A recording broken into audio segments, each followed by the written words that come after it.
The tale begins with a group of men in white uniforms working hard to till the soil. A shout echoes through the air demanding someone to bring water. Next they lay down the straw.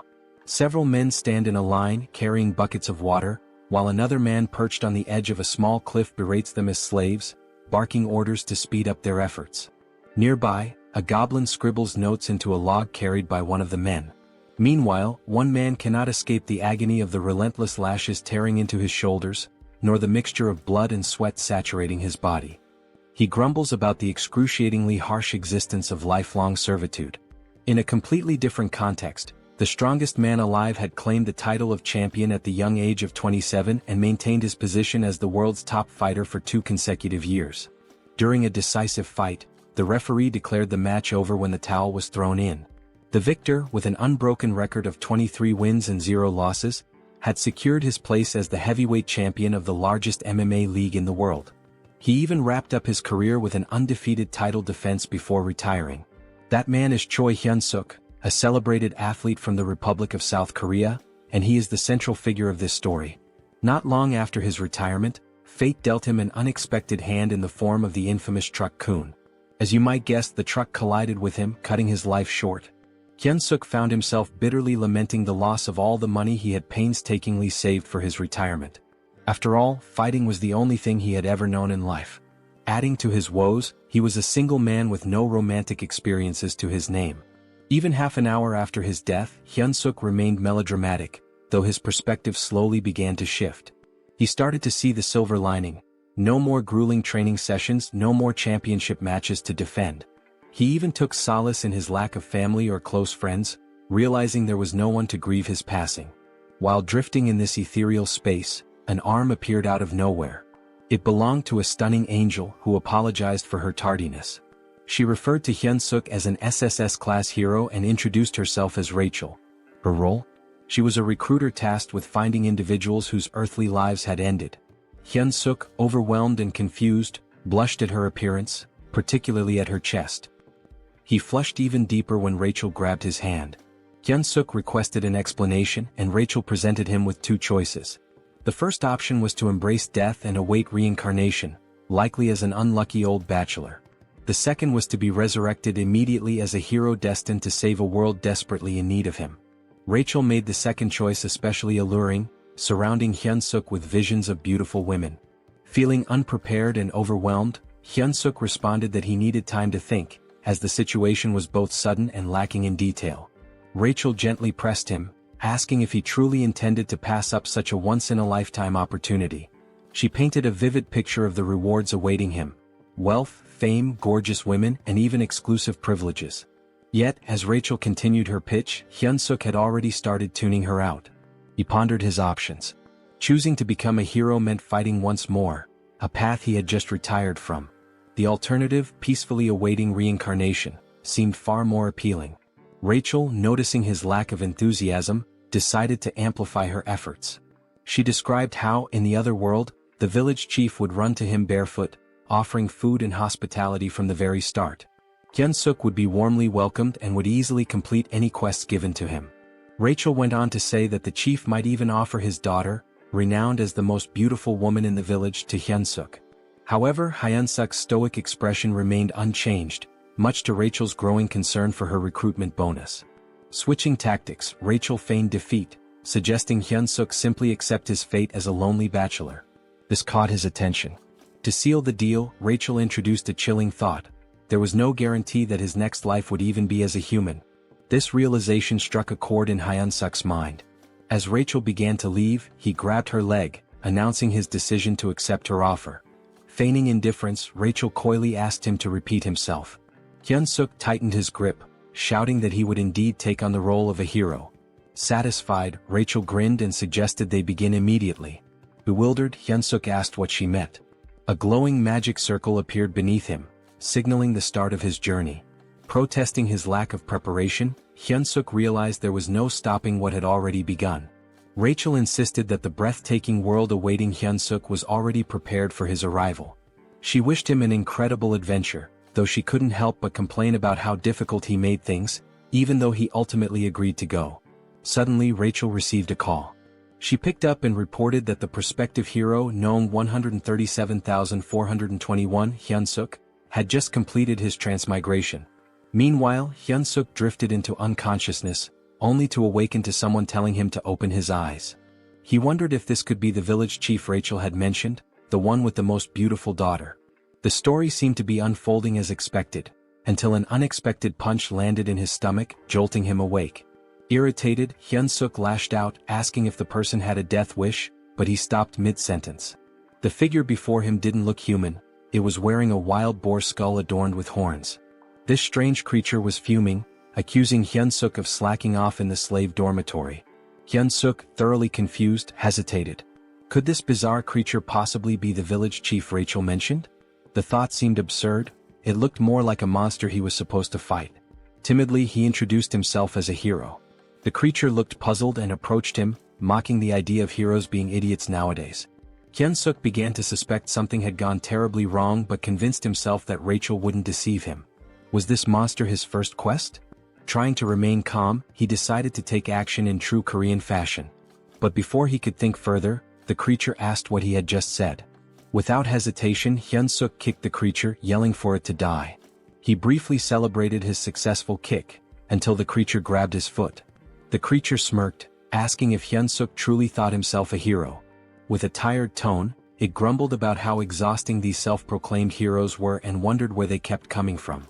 Hyunseok found himself immobilized as the creature clenched its fist and taunted him, saying he'd feel better after a good nap. The creature tossed Hyunseok into an underground prison. As Hyunseok adjusted to his dim surroundings, a loud banging sound echoed through the area. Someone outside the door screamed to open it, demanding another round with the cow-headed monster. The door creaked open to reveal an irate goblin wielding a sword. The goblin barked at the noisy prisoner, threatening to boil him into soup if he didn't shut up. Terrified, Hyunseok promised to stay quiet. After the goblin left, Hyunseok started complaining to himself about the so-called beautiful other world. He wondered where everything had gone wrong. His biggest concern? Dying a virgin in this life too. Suddenly, a voice called out to him from a small window in the cell.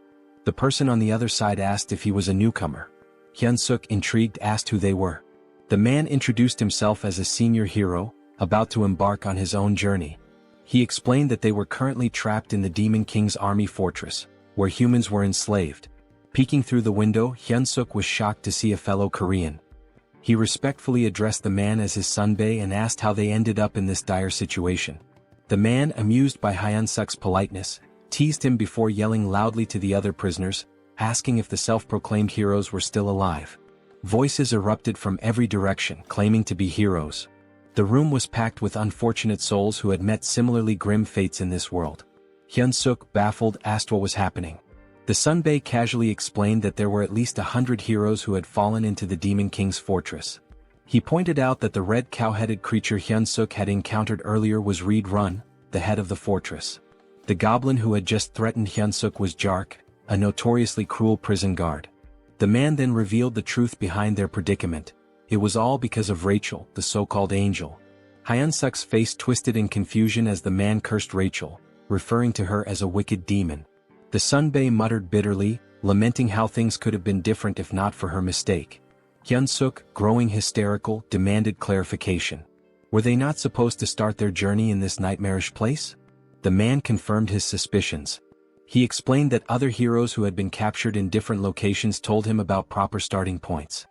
Heroes typically began their journeys in peaceful cities or rural villages, even without powers. Hyunseok's realization hit hard. The reason he was in this hellish situation was none other than the so-called angel Rachel. He remembered the angel's face clearly. A few days later, we find ourselves observing the 2nd Slave Squad of the 3rd Battalion within the Demon King's army. Humans were forced to work under harsh conditions, with goblins supervising them closely.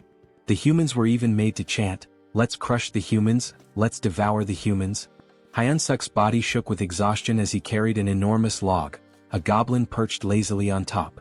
Eventually, a bell rang, signaling the end of the day's labor. The goblin ordered them to return to their cells. Back in his prison cell, Hyunseok reflected on how the prison conditions almost seemed better in comparison. He recalled the angel's promise about special privileges for heroes. He decided to try a popular command often used in these scenarios: status window. To his surprise, it worked and his status appeared before him. As he examined his stats, he learned some basic information about his strength and abilities. Hyunseok muttered something about what he had discovered, catching the attention of the man in the neighboring cell. The man, overhearing him, was surprised to learn that Hyunseok already had stamina at level 1. Hyunseok confirmed it and mentioned his strength stat was at 28.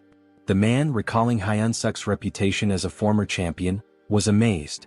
He hadn't expected Hyunseok to be so exceptional, especially with stats exceeding 30 at level 1. Hyunseok, however, dismissed the praise, pointing out that he was still just a slave. The man remained optimistic, assuring Hyunseok that someone with his potential could definitely escape and become a true hero. Hyunseok, unconvinced, feigned sleep. In reality, he was preoccupied with his low level, doubting it would help him break free. As the night deepened and the man finally fell asleep, Hyunseok quietly got up to check his status window again. He noticed 2 intriguing options: mana that could grant superhuman strength and something called hero points. Hyunseok realized that the other so-called heroes didn't seem to know about hero points, as no one had ever earned any. Suddenly, a familiar light appeared, and the angel re-emerged, flaunting her appearance. With a teasing smile and a playful pout, she greeted him with a cheerful, "Long time no see." She provocatively asked whether she should reveal some important information about hero points. Before she could finish, Hyunseok grabbed the diminutive Rachel in his hands, his expression dark with frustration. He told her bluntly that he didn't care about hero points or anything else she had to say. At that moment, his priority was giving her a piece of his mind. Moments later, Rachel found herself tied up and dangling like bait on a fishing line. Apologetically, she explained that her magic circles had malfunctioned due to an unfortunate accident involving spilled coffee during a snack break. During her explanation, soundproofing magic was activated to ensure privacy. Hyunseok questioned whether she had been punished by being assigned as his manager. Rachel clarified that her role was to be his personal fairy, a guide to assist him until he defeated the Demon King. Hyunseok made it clear that he no longer cared about being a hero. Rachel, puzzled, asked him to elaborate. He explained that he had no intention of defeating the Demon King and would prefer to live a normal life. Rachel admitted that many prospective heroes chose that path, but she emphasized his extraordinary SSS-level potential. Hyunseok argued that his potential didn't obligate him to anything. He confessed that he never felt it was his destiny in the first place. Rachel tried to protest, but Hyunseok interrupted, saying he didn't want to live a life filled with endless battles as he had in his past. Rachel was startled by his words. She had always seen him as a foolish warrior driven only by fighting and women, but now she worried about her own fate. When she received her assignment as a personal fairy, Rachel had vehemently protested. She felt it was unfair for someone of her status to endure such a humiliating role. Nevertheless, she was ordered to stay by Hyunseok's side until he defeated the Demon King, and the decision was final. A personal fairy, she was told, must actively support and share both successes and failures with their assigned warrior. Despite her protest, she was teleported directly to the demon fortress. Back in the present, Hyunseok deduced that a personal fairy was obliged to obey their warrior's commands. Using this to his advantage, he instructed Rachel to contribute to his escape plan. Reluctantly, she agreed. A sudden noise from the door made Hyunseok act quickly, grabbing Rachel to conceal her presence. Goblins were waking the prisoners for the next day's labor. Rachel grumbled that she could use her stealth abilities without his interference. Even after roll call was complete, Hyunseok noticed that Jark, the cruel goblin guard, was still lingering by his door. The Jark informed Hyunseok that Raedran had summoned him to his office. Once there, Raedran brought up an unexpected topic. Apparently, Hyunseok had been working diligently these days. Hyunseok was utterly shocked while the Jark casually lounged on his shoulders. He couldn't believe that the foul-smelling goblin had actually complimented him. Raedran admitted that initially he had thought Hyunseok was just another lunatic human, but seeing his recent efforts had changed his perspective. That was why Raedran proposed a new role for him, head slave. Hyunseok was baffled and had no idea what Raedran was implying. Raedran elaborated, explaining that the workload had significantly slowed down recently, and someone needed to step up to manage the humans. Rachel anxiously hoped Hyunseok would refuse the offer outright. She whispered furiously, pestering him to decline, even yelling that a hero should never submit to officers in the Demon King's army. Both Raedran and the Jark heard the commotion and asked what the noise was. Hyunseok quickly shouted that he'd handle everything and ensure the humans worked harder. To distract them, he exaggeratedly bowed, slamming his head on the desk with a loud thud. Raedran was delighted. He confessed that, contrary to his first impression, he was beginning to like Hyunseok. He even promised to write him a special recommendation letter to join the Demon King's army, if he continued to perform well. Hyunseok was dismissed but felt despair deep down, watching his escape plans crumble. A few days later, the humans were chanting while working. Hyunseok strutted around, smugly scolding one worker for being too slow. He mocked, "Even my grandma could run faster than that." With such an attitude, he looked perfectly suited for the Demon King's army. The system window popped up, revealing that his hidden skill, charisma, had increased. Due to his leadership experience, Hyunseok exclaimed that being the head slave was the best. The other men exchanged worried glances, convinced he had lost his sanity. They whispered about him behind his back. Rachel, however, reprimanded him, warning that this behavior could land them in serious trouble. Hyunseok dismissed her concerns, telling her to trust his plan. He added arrogantly, "A sparrow like you can't understand the strategies of a phoenix like me?" When a man collapsed to his knees, Hyunseok scolded him harshly. The system window notified him that Reed-Run's favorability towards him had increased. Hyunseok saluted dramatically and thanked Reed-Run, declaring his loyalty. Rachel exploded in frustration, reminding Hyunseok of his desire for adventure and escape.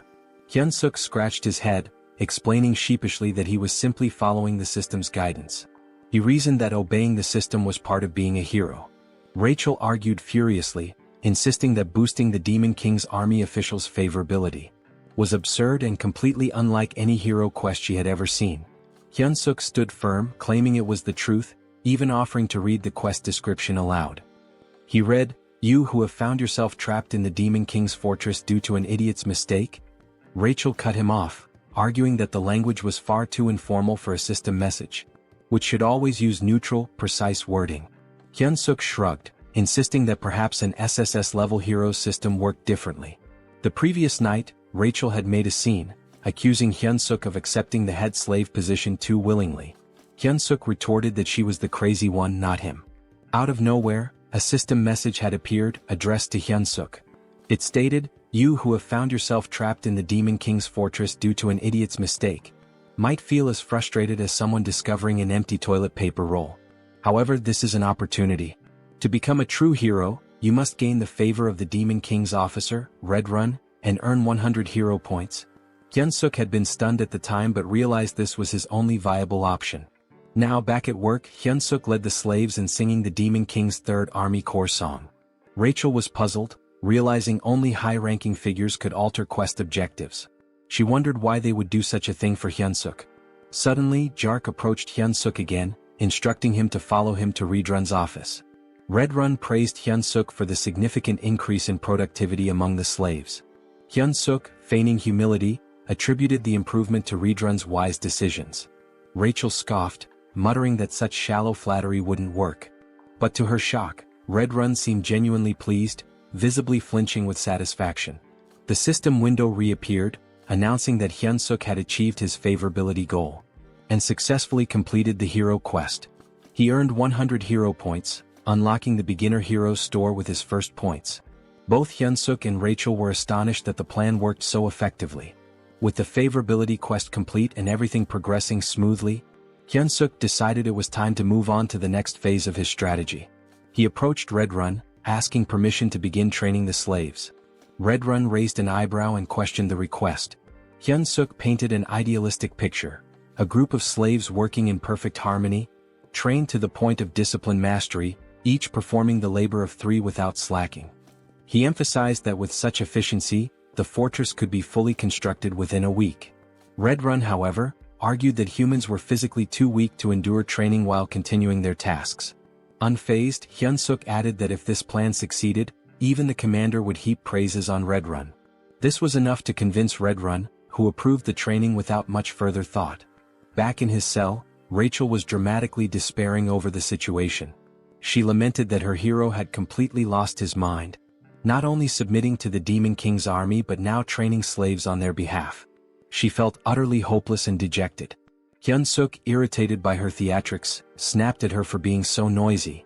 He assured her he had a plan. Skeptical, Rachel asked if he was trying to make a fool of her again.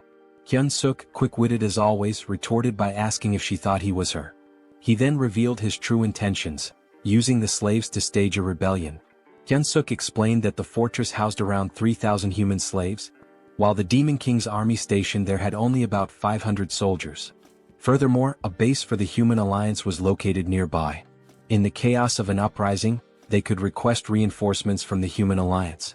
Hearing this, Rachel's despair transformed into admiration, her eyes sparkling as she admitted he wasn't as foolish as she had thought. Hyunseok then decided to check the rewards from the quest. Rachel, still skeptical, asked if he truly received hero points or if the whole quest was fabricated. Hyunseok reassured her, explaining that everything he had been saying was true. He even shared that the hero's store had been unlocked and decided to take a look. Hoping for something useful, Hyunseok approached the store with high expectations. This, he thought, could be his lifeline and the key to gaining a real hero skill. When the status window revealed the store's offerings, Hyunseok was shocked. The skills included Hold Your Breath, F rank, which improved breath control, and Shit-Holding, a skill to endure bowel pressure longer.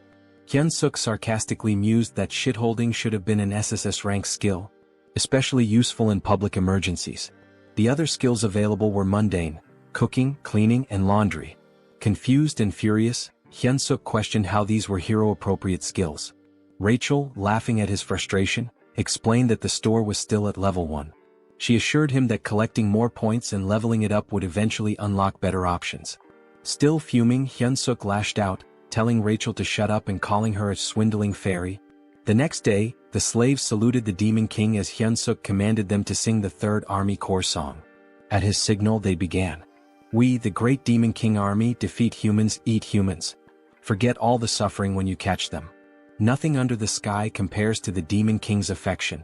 Reed Run observed the performance, feeling pleased with his decision to allow Hyunseok to train the slaves. Suddenly, the door to his quarters burst open as Jark entered with urgent news. The human army was advancing toward the fortress. The 8th Division, the largest unit in the area, had already fallen into a trap and retreated. If the 8th Division had been defeated, Jark warned, it was only a matter of time before the humans reached the fortress.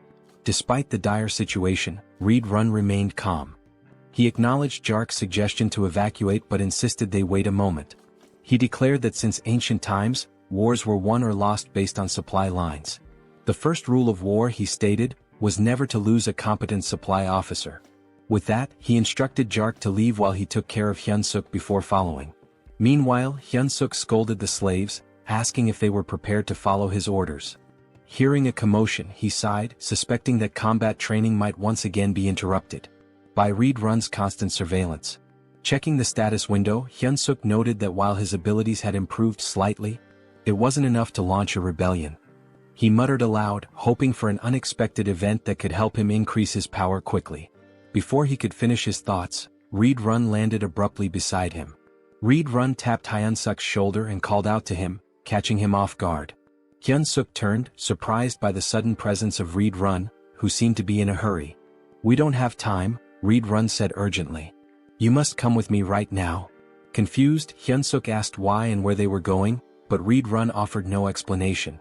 Just then, the commander of the human army bellowed an order to attack, declaring that victory was within their grasp. Human soldiers armed with spears charged forward, successfully striking several goblins in their path. Their advance, however, was halted by a terrifying sight, the Red Nightmare Reed Run. The commander shouted for the troops to retreat and let the knights handle the enemy. Despite the order, the humans continued their charge, emboldened by their momentum. As Hyunseok watched the chaos, a thought crept into his mind. Why were human troops here? He began considering the possibility of using the situation to his advantage. Perhaps this was his chance to stab the Demon King's commander in the back end. Return to human society as a hero. One of the humans yelled, "Die, Red Nightmare," and lunged at Reed Run. With unsettling ease, Reed Run grabbed the man by the head and crushed it, leaving Hyunseok frozen in shock. Reed Run then unleashed his combat arts, performing the 7th movement. He slammed the soldier's face into the ground, following it up with an area of effect attack, the explosive destruction wave. The ground shattered, sending human soldiers flying through the air. Turning back to Hyunseok, Reed Run asked, "Are you all right?"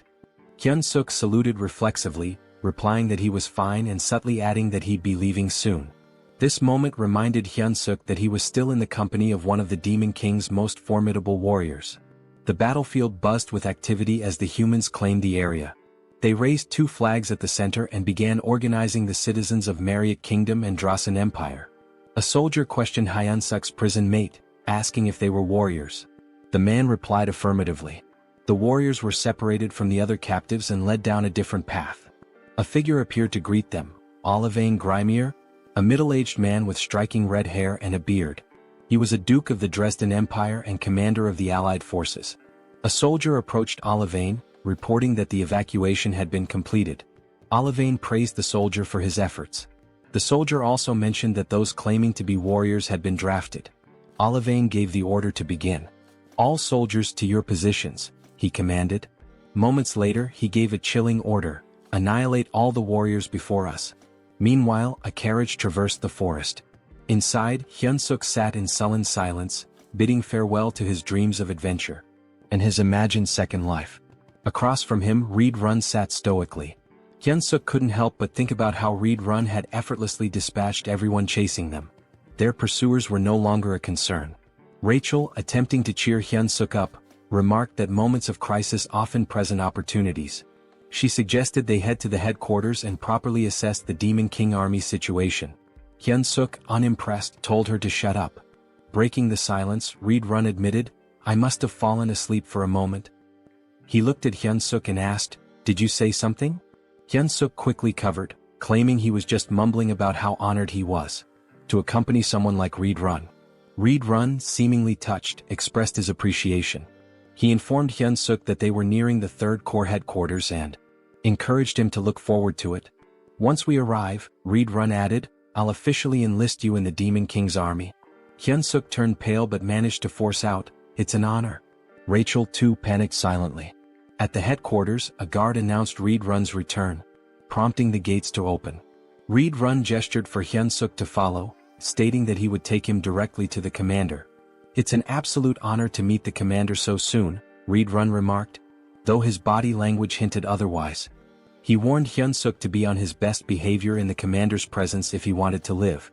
Recalling an old saying about surviving even in a tiger's den by keeping one's wits, Hyunseok steeled himself and vowed not to give up. At the commander's door, Reed Run announced himself and was granted entry. As the door opened, Hyunseok heard a woman's voice, making him wonder if the commander was human. The figure before them was striking, a woman with long ears, claw-like nails, and her eyes obscured. Her jaw and neck bore a different hue, adding to her otherworldly appearance. She lounged in her chair, wearing stilettos, exuding an aura of command. "Welcome back, Reed Run," she said with a smile. She observed that he had gained even more muscle since their last meeting. This woman was Hemis, the commander of the Demon King Army's 3rd Corps. Reed Run responded with a compliment, remarking on how her beauty had become even more radiant. Hyunseok felt his cheeks flush. He couldn't believe that such a stunning woman was a commander. Hemis smiled graciously and thanked Reed Run for his kind words. Meanwhile, Hyunseok was panicking internally, unsure of how to respond. Should he also compliment her beauty? He wrestled with the thought as Reed Run shifted the conversation. Reed Run admitted his shame for failing to defend the fortress. Hemis dismissed his guilt, explaining that the blame lay with the 8th Division commander, not him. She added with a sharp tone, "I should have already made a bag out of his hide." Hyunseok felt his breath hitch. Hemis continued, noting that the 8th Division commander had returned alive, but as a disgrace. The pressure Hyunseok felt in her presence was overwhelming, far surpassing anything he had experienced before. He clenched his fists, doing his best to conceal his trembling. Changing the subject, Hemis turned her attention to the human Reed Run had brought. Reed Run introduced him as Hyunseok, the individual he had reported about earlier. He announced that he had brought Hyunseok to officially enlist him in the Demon King army. Hemis stepped closer, inspecting him. "He's cute," she commented casually. She expressed her anticipation for his performance, especially since he had been chosen by Reed Run. Hyunseok, though flustered, managed to stammer out that he would do his best. Hemis, however, remarked skeptically, "With that body you won't last long in the demon army." She turned to Reed Run, asking if he agreed. Reed Run nodded, adding, "He'll be eaten alive by the others." Reed Run then noted how rare it was for a human to join the demon army and requested permission to train Hyunseok personally. Hemis's response was swift and firm. "Absolutely not," she said. She explained that Reed Run's time shouldn't be wasted on a human. Then something startling happened. Hemis began to transform. Her head morphed into something resembling a flower, but one with teeth and a long tongue. Hyunseok's jaw dropped in disbelief as he watched her shove her arm into her own mouth. Moments later, her face returned to normal, and in her arms she held a black dog-like creature. She informed Hyunseok that he would now be tasked with caring for her pet. The creature, though small, looked ferocious. "This is Bobo," Hemis introduced him warmly. "Isn't he adorable?" Hyunseok on the inside wondered what kind of pets this could possibly be. He couldn't help but think that it looked like it had come straight from the depths of hell. Also in his own language the name Bobo meant stupid, which added an ironic twist to the situation. Reed Run observed the creature and remarked, "I can sense immense power in it even as a baby." Hemis beamed at the acknowledgement, clearly pleased. Hyunseok, however, remained skeptical. Noticing his hesitation, Hemis asked pointedly about his reaction, intimidating him further. "Don't you like it?" she pressed. Hyunseok quickly backtracked, insisting, "It's an honor to care for Bobo." Satisfied with his answer, Hemis handed Bobo over to him. She advised him, "Bobo is growing, so don't forget to feed him. He gets unpleasant when hungry." She also warned that assigning new caretakers for Bobo had become a challenge, since he had been eating them all. Rachel's voice rang out loudly, surprising everyone. She had noticed a new hero quest in the system window and couldn't contain her shock. Hyunseok shushed her immediately, fearing she might wake Bobo. The quest details appeared before him. Survive by earning Bobo's affection and secure a better future. The reward was 200 hero points. Hyunseok was stunned. Was he really tasked with winning over a commander's pet? Just then the door opened and a goblin entered, knocking on the frame. Hyunseok greeted it politely, but internally he couldn't help but feel uneasy. Having a goblin as his companion made him feel like he was being treated as a snack. Curious, he asked about previous caretakers. The goblin informed him bluntly that there were none left. They were all dead. The goblin explained that from now on, it would be their job to prepare meals for Bobo. "Is that all?" Hyunseok asked. "Yes," the goblin replied, but just as it was about to bark another order, a shadow loomed over it. It was Bobo, licking the goblin's head ominously. Terrified, the goblin clung to Hyunseok's leg, pleading desperately. The goblin even offered Hyunseok his food to save itself.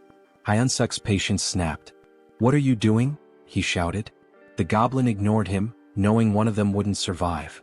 Furious, Hyunseok grabbed the goblin and hurled it toward Bobo. "You're the one who's dying," he declared as Bobo prepared to make his move. Hyunseok handed the snack to Bobo, who seemed delighted. Without hesitation, Bobo devoured it. Hyunseok and Rachel watched as Bobo happily enjoyed his treat. Later, Rachel found herself in a panic, running for her life. Bobo was chasing her. Desperate for help, she shouted at Hyunseok, but he casually replied, "You better not run too long. He'll get hungry again." Hyunseok's eyes caught something. A new item was available, an extra-large bone. This particular bone could attract Kennedy-type monsters and charm them. It was priced at 30 hero points. Acting quickly, Hyunseok called Bobo and showed him the bone. He threw it and Bobo's eyes lit up with excitement before dashing to fetch it. Meanwhile, Rachel, exhausted from all her flying around, grumbled, "You should have found that sooner." Hyunseok, smug, replied, "That's why my brain doesn't miss the small stuff." He thought the quest would be smooth sailing from then on, but he was wrong. Bobo suddenly lunged at him, narrowly missing and tearing only the hem of his shirt. That's when it hit him. The bone wasn't enough. Bobo needed fresh meat. Rachel asked if he was seriously considering taking Bobo outside. Hyunseok mulled it over, feeling the pressure as Bobo began baring his fangs. Frantically, Hyunseok blurted out the first calming word that came to his mind. "Walk." Bobo froze and immediately changed his demeanor. The feral energy vanished, replaced by a happy, tail-wagging excitement. Bobo even hugged Hyunseok, who sighed in relief. Now outside, Hyunseok searched for the kitchen, but he was utterly lost. Bobo, full of energy, was pulling him in all directions, making things harder. Rachel, scanning the area, admitted she couldn't smell any food.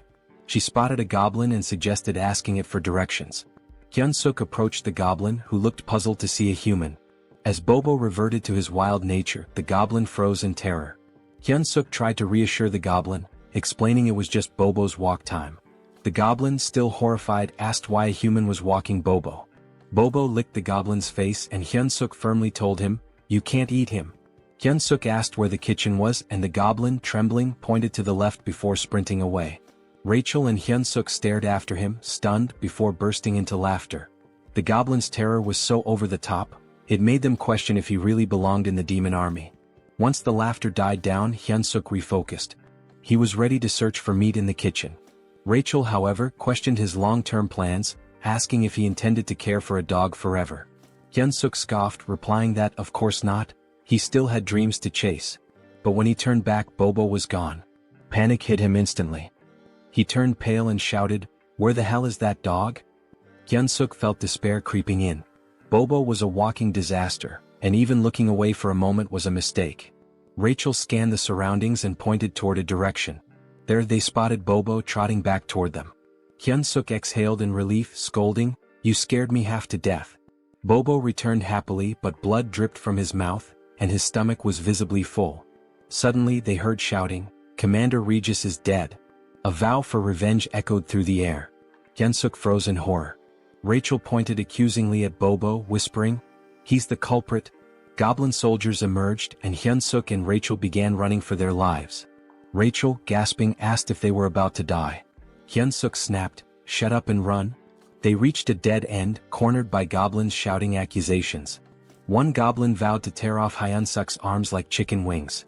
Another lamented that the commander was already digested, wondering how he would have tasted.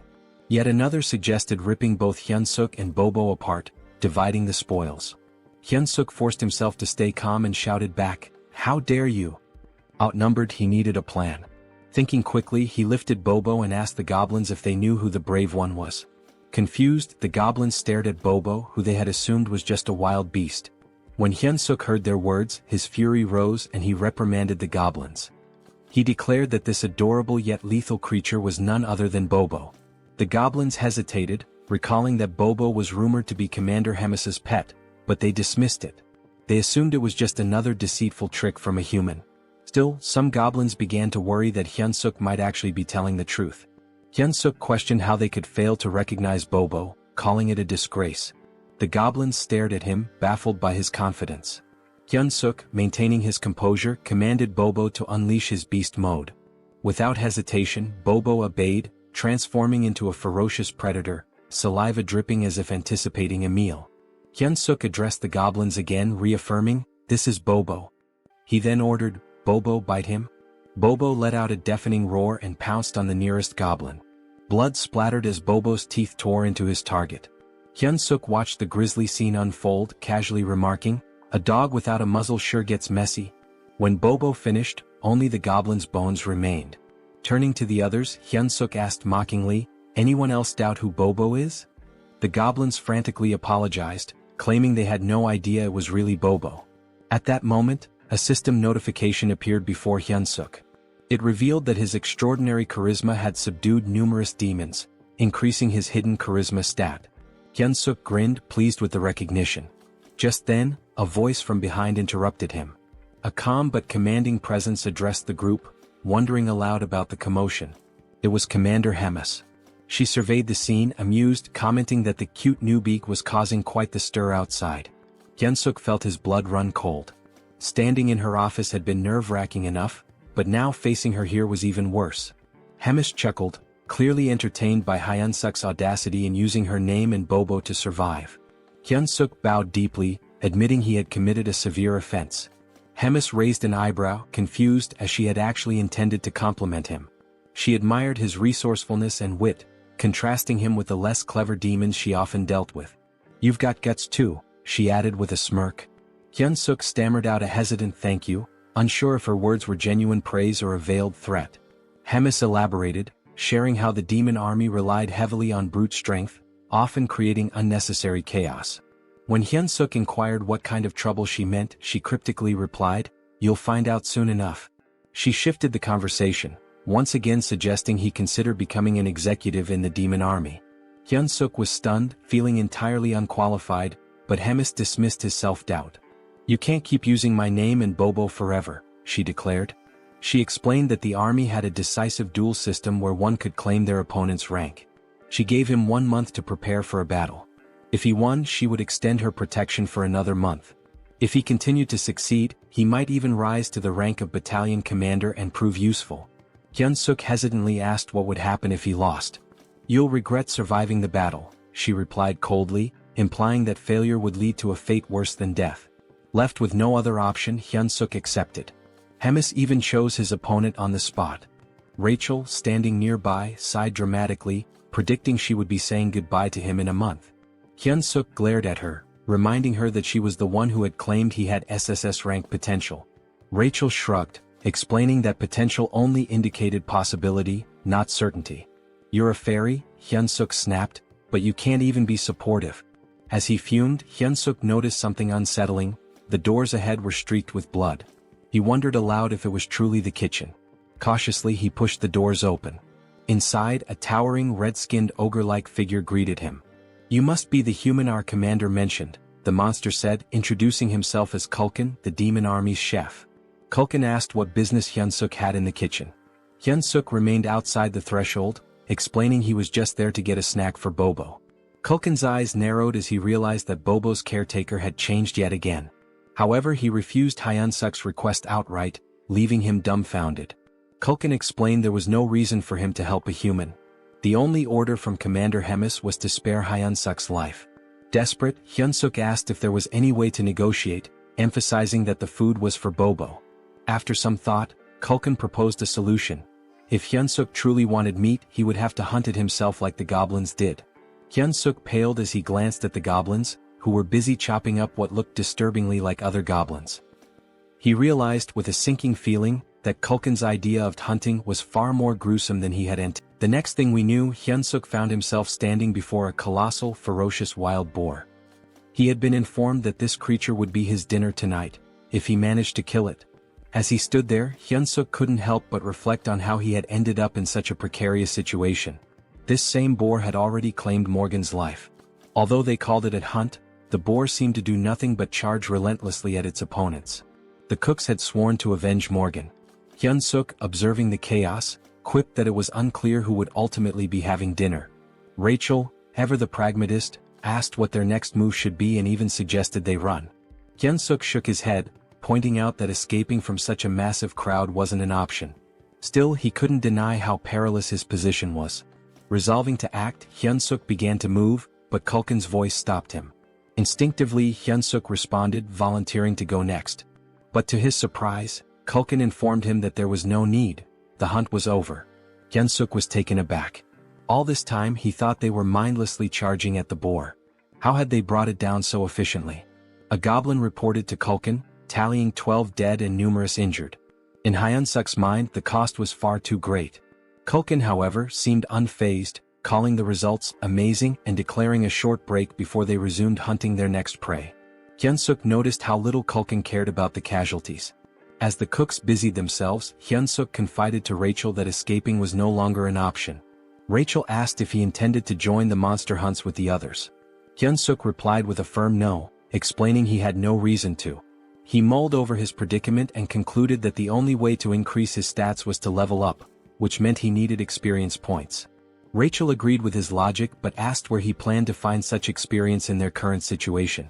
Shamelessly, Hyunseok inquired if he would still earn experience points if he only landed the killing blow. Rachel confirmed that he would, though she called his plan disgraceful. Her confirmation fueled Hyunseok's determination. He thanked her and told her they should get moving. Hyunseok knew his options were limited.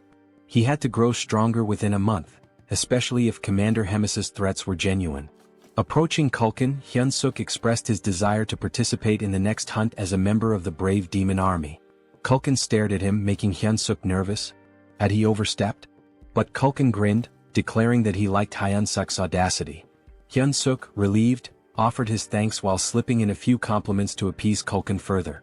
Much to his surprise, Kulkin assigned Hyunseok the role of leading the next hunt. Kulkin explained that for their group, the leader's position was the most honorable, reserved for exceptional cases.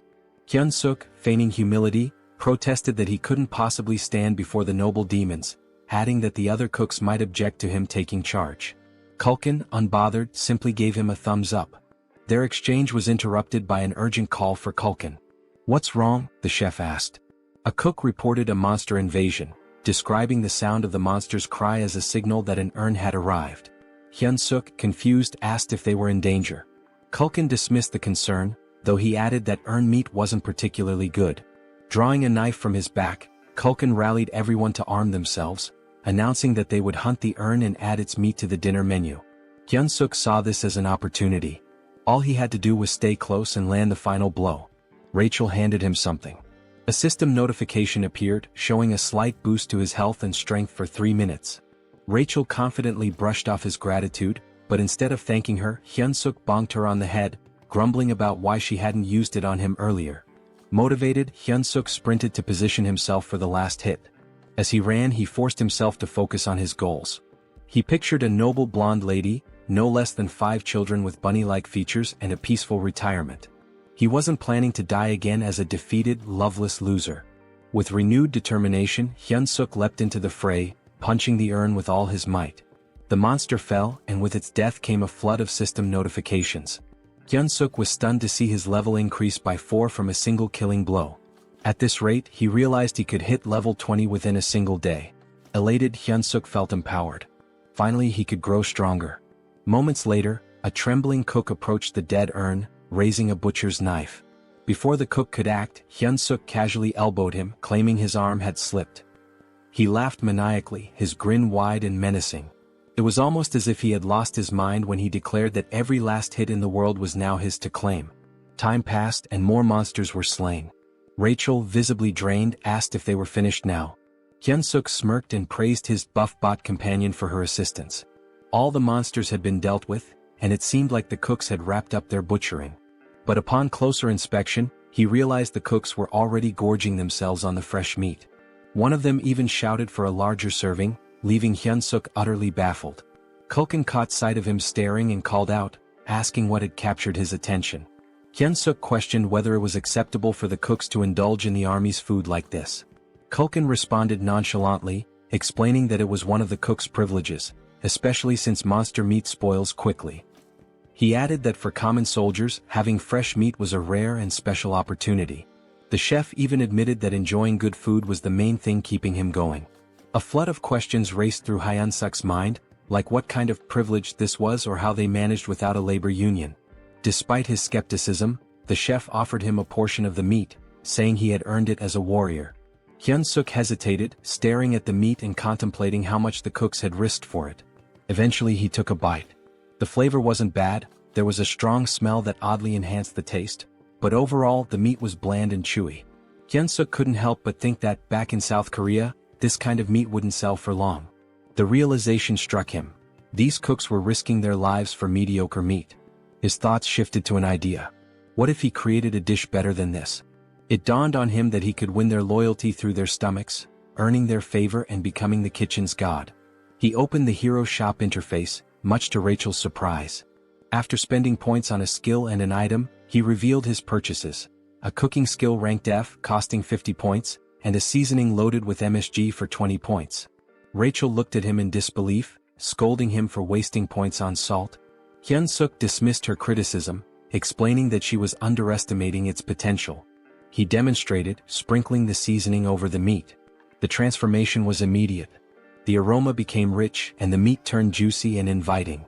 Hyunseok felt triumphant, imagining himself as the god of this new culinary world. He presented the enhanced meat to Culkin, who initially declined, saying he was already full. But Hyunseok insisted, claiming he had poured his soul into the dish and could die happy if Culkin tasted it. Reluctantly, Culkin took a bite. The flavor transported him to his childhood. He remembered his mother asking if he wanted meat for dinner, a memory so vivid it brought tears to his eyes. Afterward, Hyunseok left with a bag of meat, a gift from the chef, who reminded him that it would stay fresh for only 2 days. When Hyunseok returned, Bobo charged at him, startling him. Quickly, he handed over the meat, calming Bobo instantly. Hyunseok encouraged Bobo to eat to his heart's content, pulling out every piece of meat from the bag. Bobo devoured it happily, and Hyunseok even promised to bring more tomorrow, earning a boost in Bobo's affinity. This also completed their hero quest, awarding them 200 hero points, exactly as Hyunseok had planned. Rachel noticed his success and pointed out an item on his screen that could enhance his stats. When she asked why he hadn't used it, Hyunseok explained that he avoided it because he didn't know how it worked, blaming at certain idiots who had skipped the tutorial. Rachel, unfazed, reassured him that it wasn't too late. She began explaining how bonus points worked. Strength increases power. Stamina boosts endurance and resilience. Agility improves reflexes and speed. Mana corresponds to magic.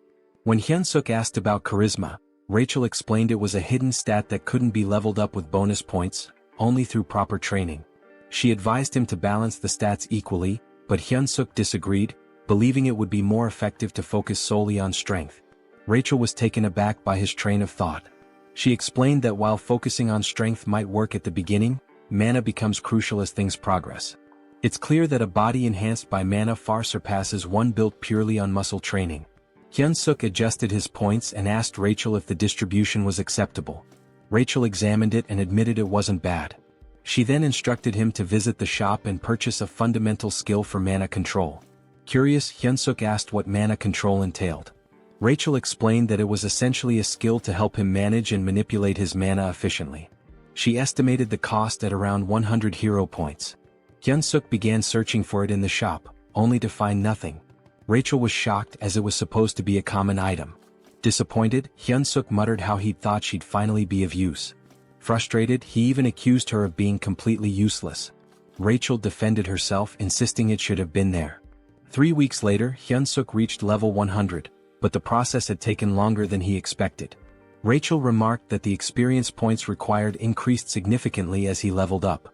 Hyunseok pondered whether any other heroes were working as tirelessly as he was. Rachel informed him that he had already become a sinecure. Hyunseok found that hard to believe. He berated Rachel, reminding her of the countless times he had nearly died that day. Rachel explained that most people take about 6 months to reach level 100. She added with some sadness that she wanted to get along with him, but Hyunseok retorted that she had brought it upon herself. At that moment, the door opened and a goblin entered, informing Hyunseok that the commander wanted to see him. When Hyunseok arrived at Hemis's office, she greeted him warmly. She remarked that he looked healthier than before and had clearly grown stronger. She noticed that his mana had doubled. Hyunseok explained that he had been working hard to provide the best quality meat for Bobo every day. Hemis, however, commented on how rapidly his strength was increasing. She asked if it had something to do with the hero leveling system. Hyunseok froze, realizing that Hemis knew he was a hero. He wondered how long she had known. Hemis assured him that she had figured it out the first time they met. He asked her how she knew. She explained that she had a connection to someone who was deeply interested in heroes. Hemis then asked why he thought she had summoned him. Hyunseok tried to guess, mentioning his recent battles. She reminded him of their promise and asked if he remembered it. When Hyunseok affirmed that he did, she scolded him for his behavior. Suddenly, Hemis transformed into a monstrous flower-eating creature. She expressed her frustration with how quickly he was leveling and warned him to work harder if he wanted to survive.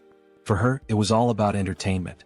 Hyunseok recalled how crowds are most thrilled not by flashy performances or easy victories but by dramatic, unexpected twists. He realized she had set him up against an opponent he could never hope to beat. Rachel, panicked, yelled, asking what his plan was. Hyunseok told her to stay calm and let him think. He reasoned that his best course of action was to gather as much information as possible about the opponent before the battle. Hyunseok intended to study their strength carefully. Rachel pointed out that they only had the opponent's name, questioning how he planned to identify them. Hyunseok revealed his plan to buy an item from the hero shop called the Combat Power Meter. The device, costing 50 hero points, would measure an individual's strength, stamina, agility, and mana. Hyunseok intended to use it to gauge his opponent's power level and then train against someone with a similar level. Rachel sighed, teasing him for only being clever in critical moments. Hyunseok fired back, saying it was better than always being useless. They tested the combat power meter on Rachel first. Her combat power was 375. She admitted she couldn't tell if that was high or low, so she suggested measuring Hyunseok's. Hyunseok handed her the device, waiting for the results. However, Rachel appeared confused. Hyunseok asked if she had seen anything. Rachel hesitated, then claimed the device must be broken, as she couldn't comprehend why his stats were higher than hers. Hyunseok's strength was revealed to be 1,560. He smugly asked Rachel if she was sure she wasn't the weaker one between the two of them. Rachel, feeling dejected, admitted she had a strength level of 10,000 just a month ago. Hyunseok asked if the combat power meter had worked properly despite her doubts. They checked Bobo's combat strength, and the damn dog had an insane 47,422 strength. Rachel felt utterly humiliated knowing that both she and Hyunseok were weaker than a dog.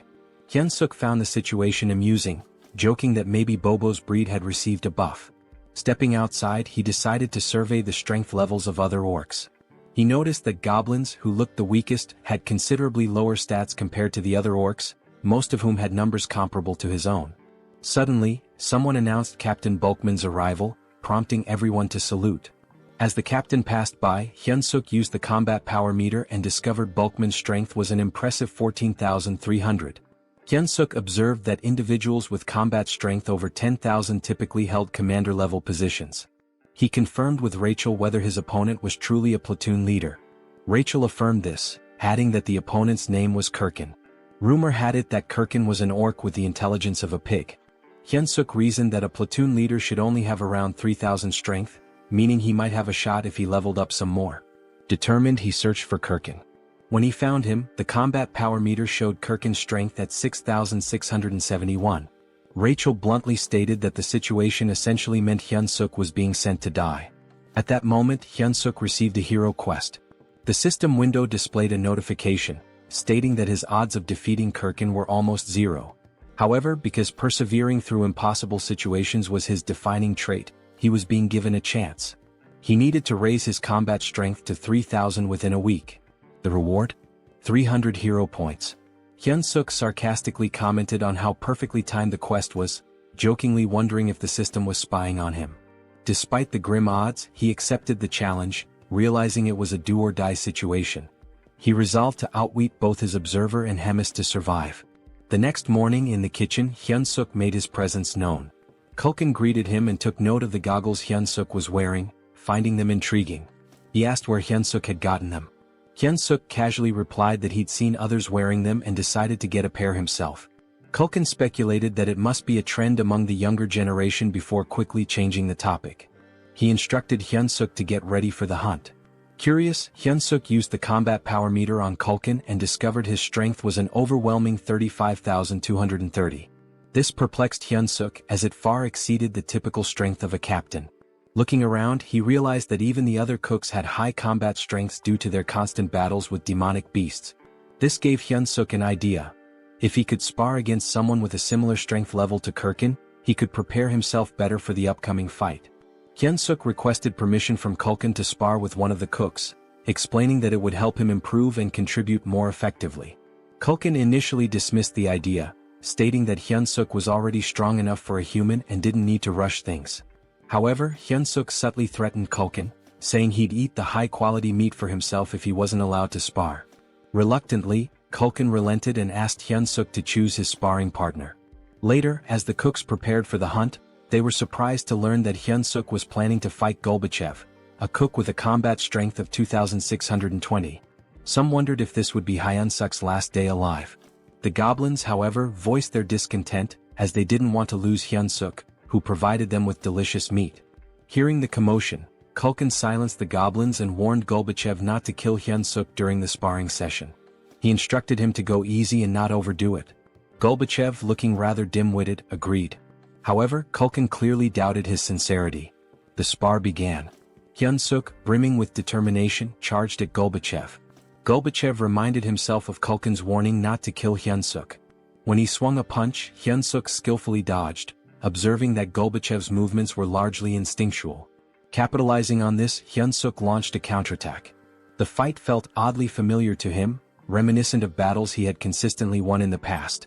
In the blink of an eye, the match concluded, with Hyunseok declared the victor. The goblins were in disbelief. Golbachev had been taken down so quickly that some hadn't even registered what had happened. Hyunseok, equally shocked, realized he had defeated Golbachev with a single kick. This unexpected victory sparked a newfound confidence in him, making him believe he might have a shot against Kirkin after all. At the northern edge of the Black Fortress, near the Great Forest, Hyunseok replayed the spar in his mind. The fact that he had knocked out an orc with double his strength using just one kick reinforced his belief that combat strength was merely a number and not an absolute measure. He concluded that with a bit more improvement he could secure an easy win in his upcoming fight. Just then, a goblin approached Kulkin to report a large number of Talas appearing up ahead. Kulkin, visibly annoyed, asked if they were within Tala's territory. Hyunseok, curious, asked what the problem was. He questioned if it was because Tala's meat tasted bad. Culkin clarified that their meat wasn't too unpleasant. In fact, their bone marrow was considered a great delicacy. However, Talas lived in groups and had remarkably strong maternal instincts. If anyone harmed their young, it would lead to serious trouble. Hyunseok assumed the hunt would stop there, but Culkin, craving their flavorful meat, decided to proceed. He commanded everyone to attack, declaring that Tala's meat would be their snack for the day. He ordered them not to let any Talas escape and to slaughter them on the spot. The creatures resembled spiders with skull-like structures on their bodies. Hyunseok slyly shoved a goblin, feigning an accident, and seized the opportunity to land final blows to rack up XP. After some time, the group had amassed a collection of slain Talas. Hyunseok delivered the finishing blow to the last one, leveling up as a result. Rachel praised him for being a pro at stealing final hits. Accepting the compliment, Hyunseok explained that this was precisely why he enjoyed working in the kitchen. Suddenly, an overwhelming pressure enveloped the area, catching Hyunseok off guard. As he turned, someone screamed. The Talas queen had arrived. Her fury was palpable as she saw the pile of dead Talas. With a growl, she expressed her rage. Curious about her strength, Hyunseok used his goggles to assess her stats, only to find her power was immeasurable. The horrifying reality was clear. They had just mercilessly killed her children. Hyunseok spun around to ask the chef what to do, only to find him fleeing. The chef shouted for everyone to survive and meet again later. Hyunseok thought bitterly about the chef's irresponsibility when a loud noise drew his attention. Someone barked orders for everyone to scatter. Weak goblins were being torn apart as the enraged Talas queen screamed, her cry so deafening that Hyunseok had to cover his ears to endure it. Rachel alerted him to look behind, and when he turned, he saw hundreds of Talas charging toward him, led by the queen herself. Naturally, Hyunseok bolted as fast as he could, with goblins in the distance screaming for help. He knew that if he paused for even a moment he'd be dead. Eventually he stumbled upon a cave and hesitated, wondering if it was safe. Rachel reassured him it was empty, claiming she had scouted it earlier. Though Hyunseok didn't fully trust her, he figured the cave was safer than the forest, where he was vulnerable on all sides.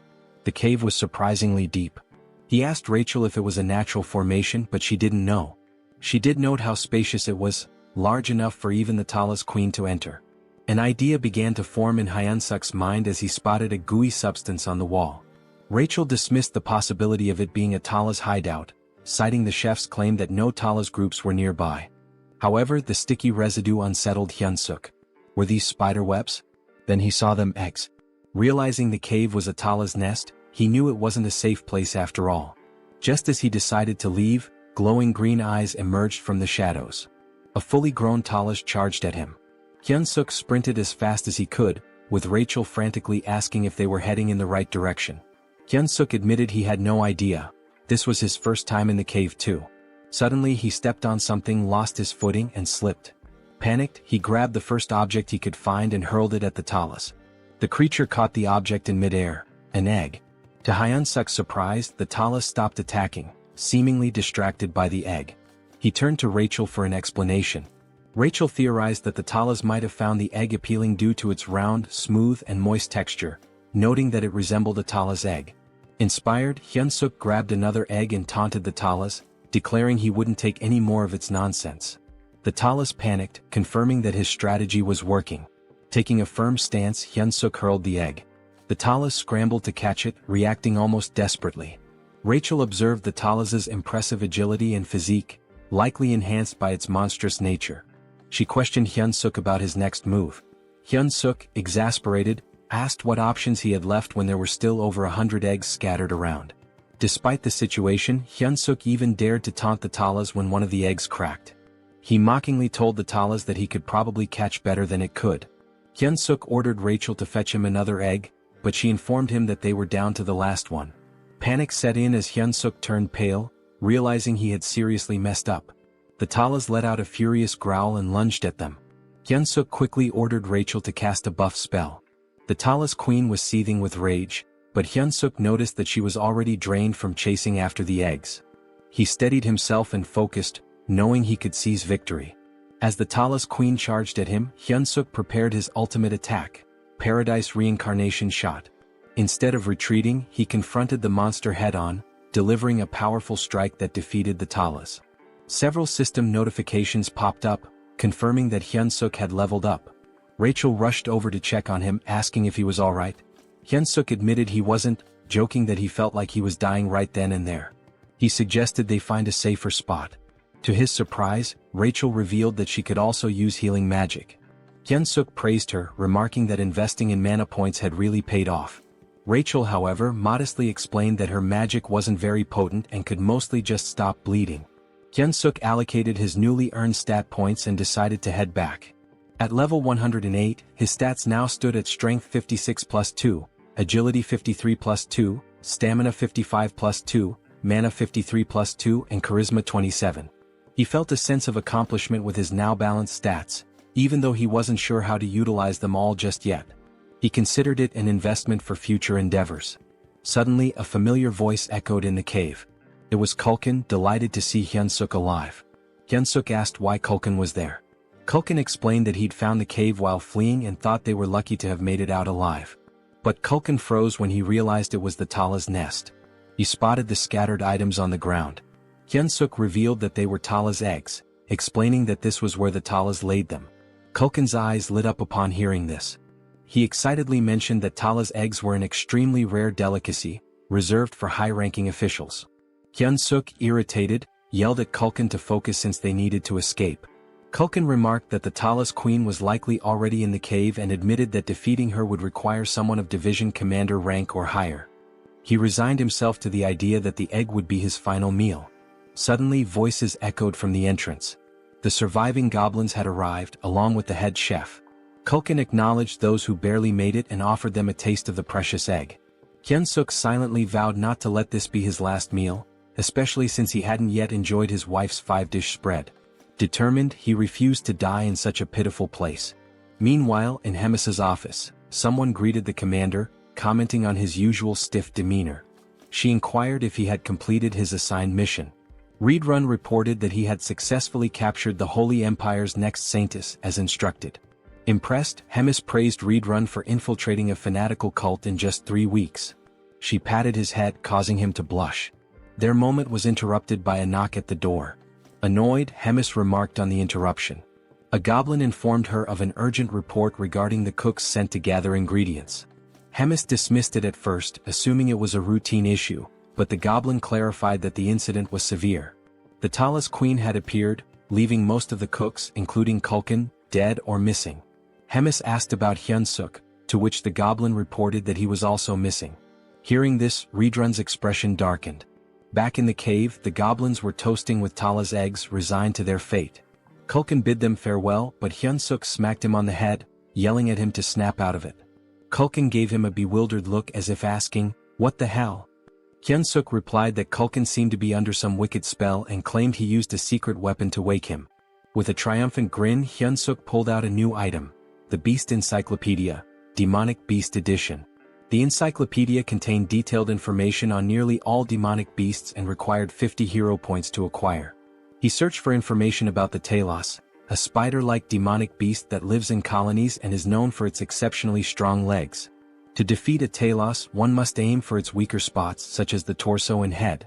The bodily fluids of the Talos are extremely flammable, and its eggs contain a substance as volatile as a bomb. The caves constructed with the Talos saliva are also highly susceptible to fire, so using flame magic inside them is a dangerous gamble. Hyunseok turned to Kulkin, asking if he could wield fire magic. Kulkin admitted he could, but only for simple attacks like shooting flames. With a resigned sigh, Kulkin advised Hyunseok to abandon his efforts, warning that the Talos carapace was too tough for his flames to penetrate. Hyunseok dismissed his concerns, stating that he had no intention of burning the Talos directly. Gathering the group, he unveiled his plan. He emphasized that they needed to survive so they could continue enjoying delicacies like the Talos eggs. The goblins, however, thought his plan was futile. Hyunseok cleverly tempted them by promising an unlimited feast of premium demonic beast meat as a celebration if they made it out alive. Their eyes sparkled with renewed determination, and Kulkin, drooling at the thought, eagerly asked about the plan. Pleased with their motivation, Hyunseok explained the details, stressing that no matter what, they must not stop running until they reached the exit. With the plan set, they moved out. Soon they encountered a swarm of Talos. Hyunsuk signaled Culkin to prepare his flames.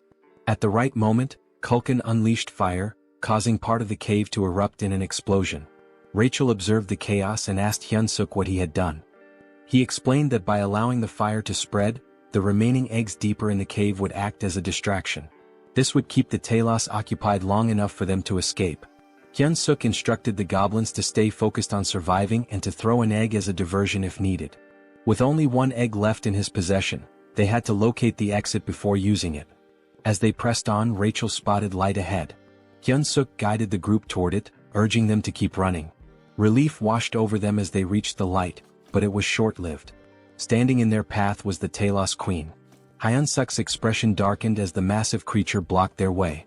Culkin, equally dismayed, whispered that the Queen had returned, believing their doom was imminent. But Hyunsuk refused to give up. He noticed the Queen wasn't attacking them outright. Sensing an opportunity, he addressed her directly. He instructed Culkin to ignite something, then held up the last egg, threatening to detonate it. If this explodes, Hyunsuk warned, we all die, your offspring included. The Queen hesitated, her gaze fixed on the egg. Hyunsuk intensified his demand, urging her to step aside. The Queen screeched loudly, causing tension to rise. Rachel anxiously asked what they should do next. Hyunsuk, out of ideas, lit the egg and hurled it toward the cave wall. The egg detonated, igniting a fire that spread rapidly. The ground trembled as the cave began to collapse. The goblins, terrified, scrambled to escape. Hyunsuk shouted for everyone to prioritize getting out alive. But as he fled, he suddenly froze, distracted by a system notification. He had leveled up. Rachel, exasperated, yelled at him to move before he was buried in the rubble. Glancing back, Hyunsuk saw the Talos Queen being crushed beneath the falling debris. More notifications flooded his vision. He had leveled up repeatedly. The realization hit him. All the Talos killed in the collapse had counted as his experience points. This was, without a doubt, speed EXP farming at its finest. Hyunsuk stood there, dumbfounded, before deciding to focus on escaping. He called out to Rachel for a buff, which she promptly provided. Emerging from the chaos, they faced one final challenge. The Queen Talos was still in their way. Culkin, desperate to create a diversion, pulled out an egg and shouted, "This is for you, Queen." He offered the Queen an egg in exchange for a way out. Hyunsuk recognized it as an opportunity. Determined to survive, he sprinted with all his might. The Queen spat a green fluid resembling spider silk, and Hyunsuk began to wonder if this was truly the end for him. Suddenly, red hands grabbed hold of a large trunk. A familiar voice asked if he was all right. Hyunsuk realized he was being dragged. To his astonishment, it was Reed Run. Reed Run was visibly pleased to find Hyunsuk alive, just as he had anticipated. He confidently declared he would handle the situation. Reed Run wielded the massive trunk and struck the Talos Queen with a devastating blow. The Queen emitted a deafening screech as Reed Run assumed a combat stance. Hyunsuk couldn't hold back his admiration and exclaimed how incredible Reed Run was. He couldn't believe what he was witnessing. Later, at the Demon King's Black Castle, they discovered grim news. Out of the 105 goblin packs in the Demon King's army, only 6 had survived. 99 were either dead or missing, including Culkin. In Bobo's room, the enormous beast whimpered and clung to Hyunsuk, straddling him like a child. Hyunsuk consoled the emotional Bobo, teasingly saying he had returned from the dead just to see him.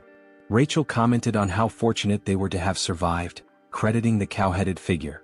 Meanwhile, Bobo kept licking Hyunsuk's face affectionately. Hyunsuk replied to Rachel, saying they should cherish their moments of peace, as the looming finals could very well get them killed. Rachel asked for clarification. Hyunsuk explained that finals were approaching fast. Rachel observed that Hyunsuk had matured significantly, and she wasn't wrong. Thanks to the collapsed cave, Hyunsuk had gained a staggering 75 levels in one fell swoop. His current level stood at 200, but Rachel remarked that it still felt inadequate. Hyunsuk shared her sentiment, especially when faced with an opponent boasting over 6,000 battle power. Rachel tested him with a question. Would attaining 6,000 battle power make him as strong as an orc? Hyunsuk replied that it wasn't solely about power level.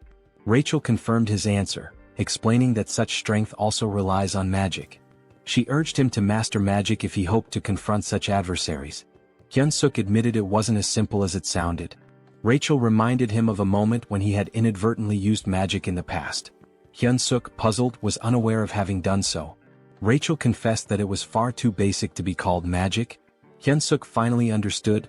The surge of power he had felt back then was indeed magic. Their conversation was abruptly interrupted when the door swung open. Both were caught off guard as Reed Run entered.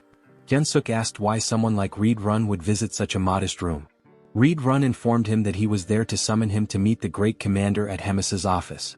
When Hemis saw Reed Run, she inquired about his unusual presence. Reed Run explained that he had a personal matter to discuss. He requested permission to teach Hyunseok the art of battle. Hyunseok was shocked. Hemis asked for the reasoning behind this. Reed Run explained that Ork Harkin, a platoon leader, had been exhibiting extraordinary potential and seemed suited for the position of deputy battalion commander. If things continued this way, Hyunseok was certain to lose. Reed Run expressed his belief in Hyunseok's immense potential and his desire to witness what Hyunseok could achieve in the future. Hyunseok was dumbfounded, certain the commander would reject the proposal. To his surprise, Hemis approved. Reed Run expressed his gratitude and Hemis dismissed them, stating she had work to attend to. Before they left, she noted how much stronger Hyunseok had grown since their last meeting. While she admired his rapid development, it also irritated her as it posed a threat to Kirkin. She resolved to grant Kirkin something to even the odds. Reed Run led Hyunseok to his personal training ground, a vast space that amazed Hyunseok. He reflected on how much respect Hemis had for Reed Run. Reed Run, observing in silence, noticed Hyunseok's body was brimming with mana, yet he couldn't utilize any of it. He realized Hyunseok's rapid growth left little time for mastering the basics. With the battle only 4 days away, there wasn't enough time. Reed Run concluded there was only one solution. He clenched his fist and declared that pain was an integral part of growth. Advising Hyunseok to stay alert, he delivered a punch directly to his face. While crashing onto the ground, Hyunseok couldn't help but question if this guy was completely out of his mind. Here he was supposedly training him, yet he was beating him to a pulp. Hyunseok shouted at Reed Run to focus. Otherwise he'd die if he didn't learn to block with mana. Determined, Hyunseok tried to shield himself from Reed Run's incoming kick by raising his forearm. He quickly leapt backward to create some distance. Gathering his strength, Hyunseok launched a counterkick. Reed Run found it peculiar. Although Hyunseok's physical strength was nothing remarkable, his reaction speed and perceptiveness rivaled those of a seasoned knight. Reed Run recognized that Hyunseok's fighting spirit was extraordinary. It became clear to Reed Run that it wasn't by sheer luck that he couldn't dodge Hyunseok's kick. Hyunseok's combat instincts were refined to an astonishing degree. Deciding to trust Hyunseok's innate sense of battle, Reed Run planned his next move.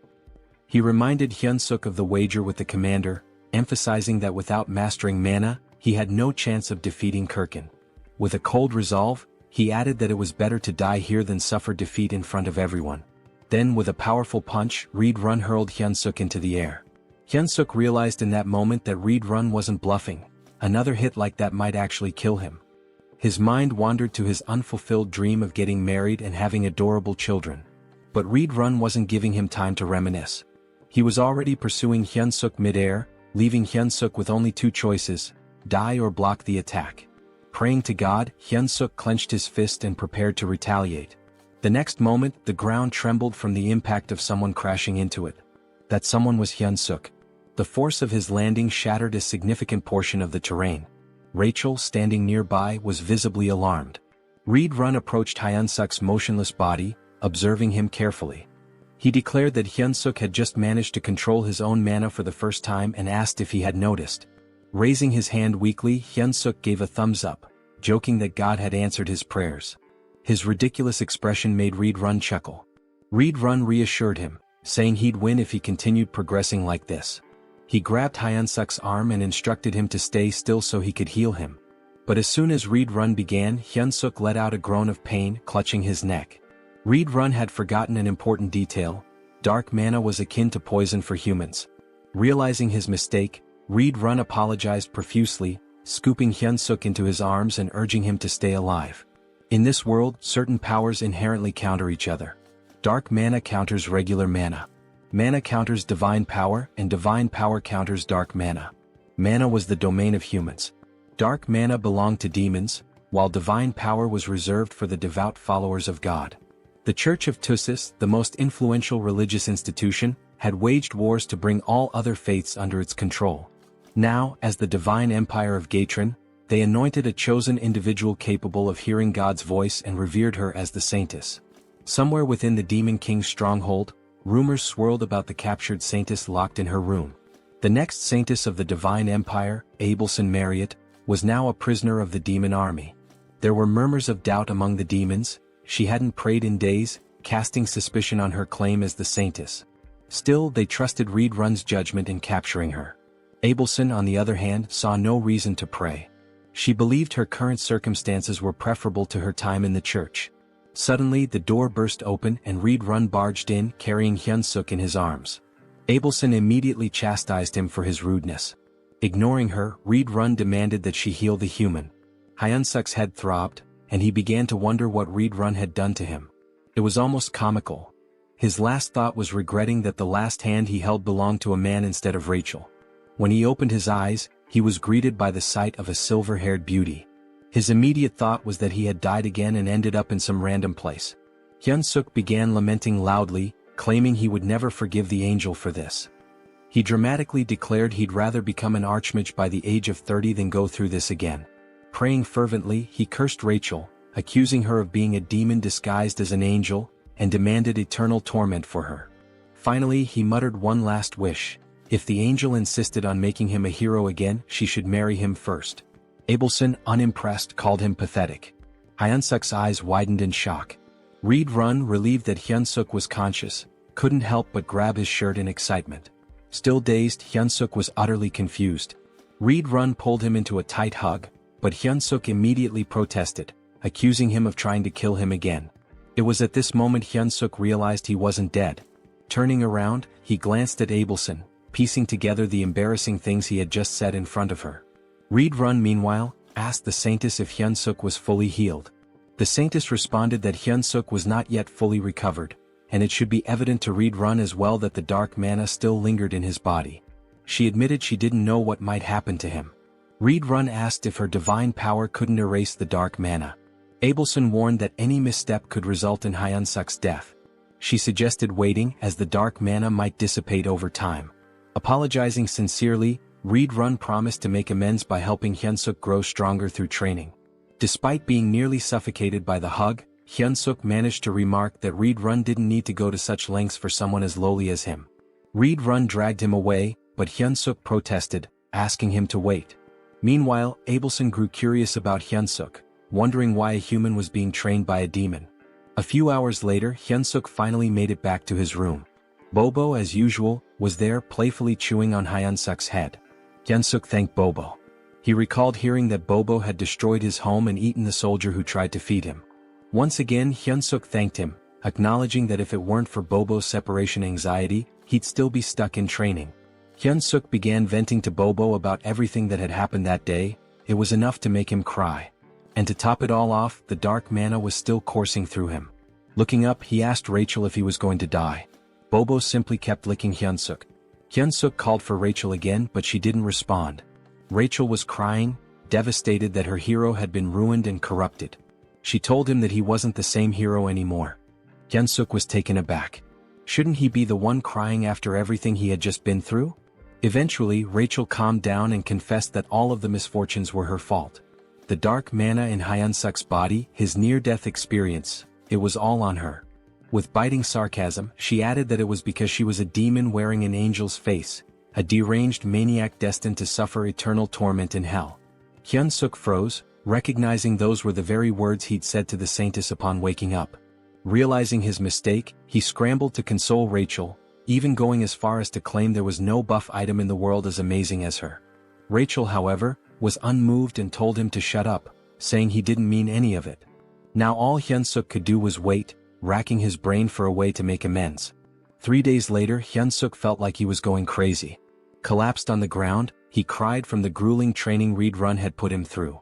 Abelson, who was present to heal him, tended to his injuries as usual. Hyunseok praised her beauty as he always did. Abelson, disgusted by his behavior, couldn't believe this so-called hero. Yet she healed him anyway. Hyunseok shyly scratched his head and asked Abelson for a favor before his battle the next day. He wanted her to pray for his survival and if possible to come watch him fight. The request caught Abelson off guard. The day of the battle finally arrived. a match that would decide Hyunseok's fate. The crowd buzzed with speculation. Why would anyone challenge the commander, let alone a mere human? Of course, Hemis and Reed Run were in attendance. Hemis, enjoying the atmosphere, asked Reed Run who he thought would win. Reed Run confidently replied that Hyunseok would emerge victorious. He had worked tirelessly and his talent was extraordinary. Intrigued, Hemis leaned closer and proposed a bet. If Hyunseok won, Reed Run could continue training him. Reed Run found the wager unusual and asked what would happen if Hyunseok lost. With a sly grin, Hemis revealed the catch.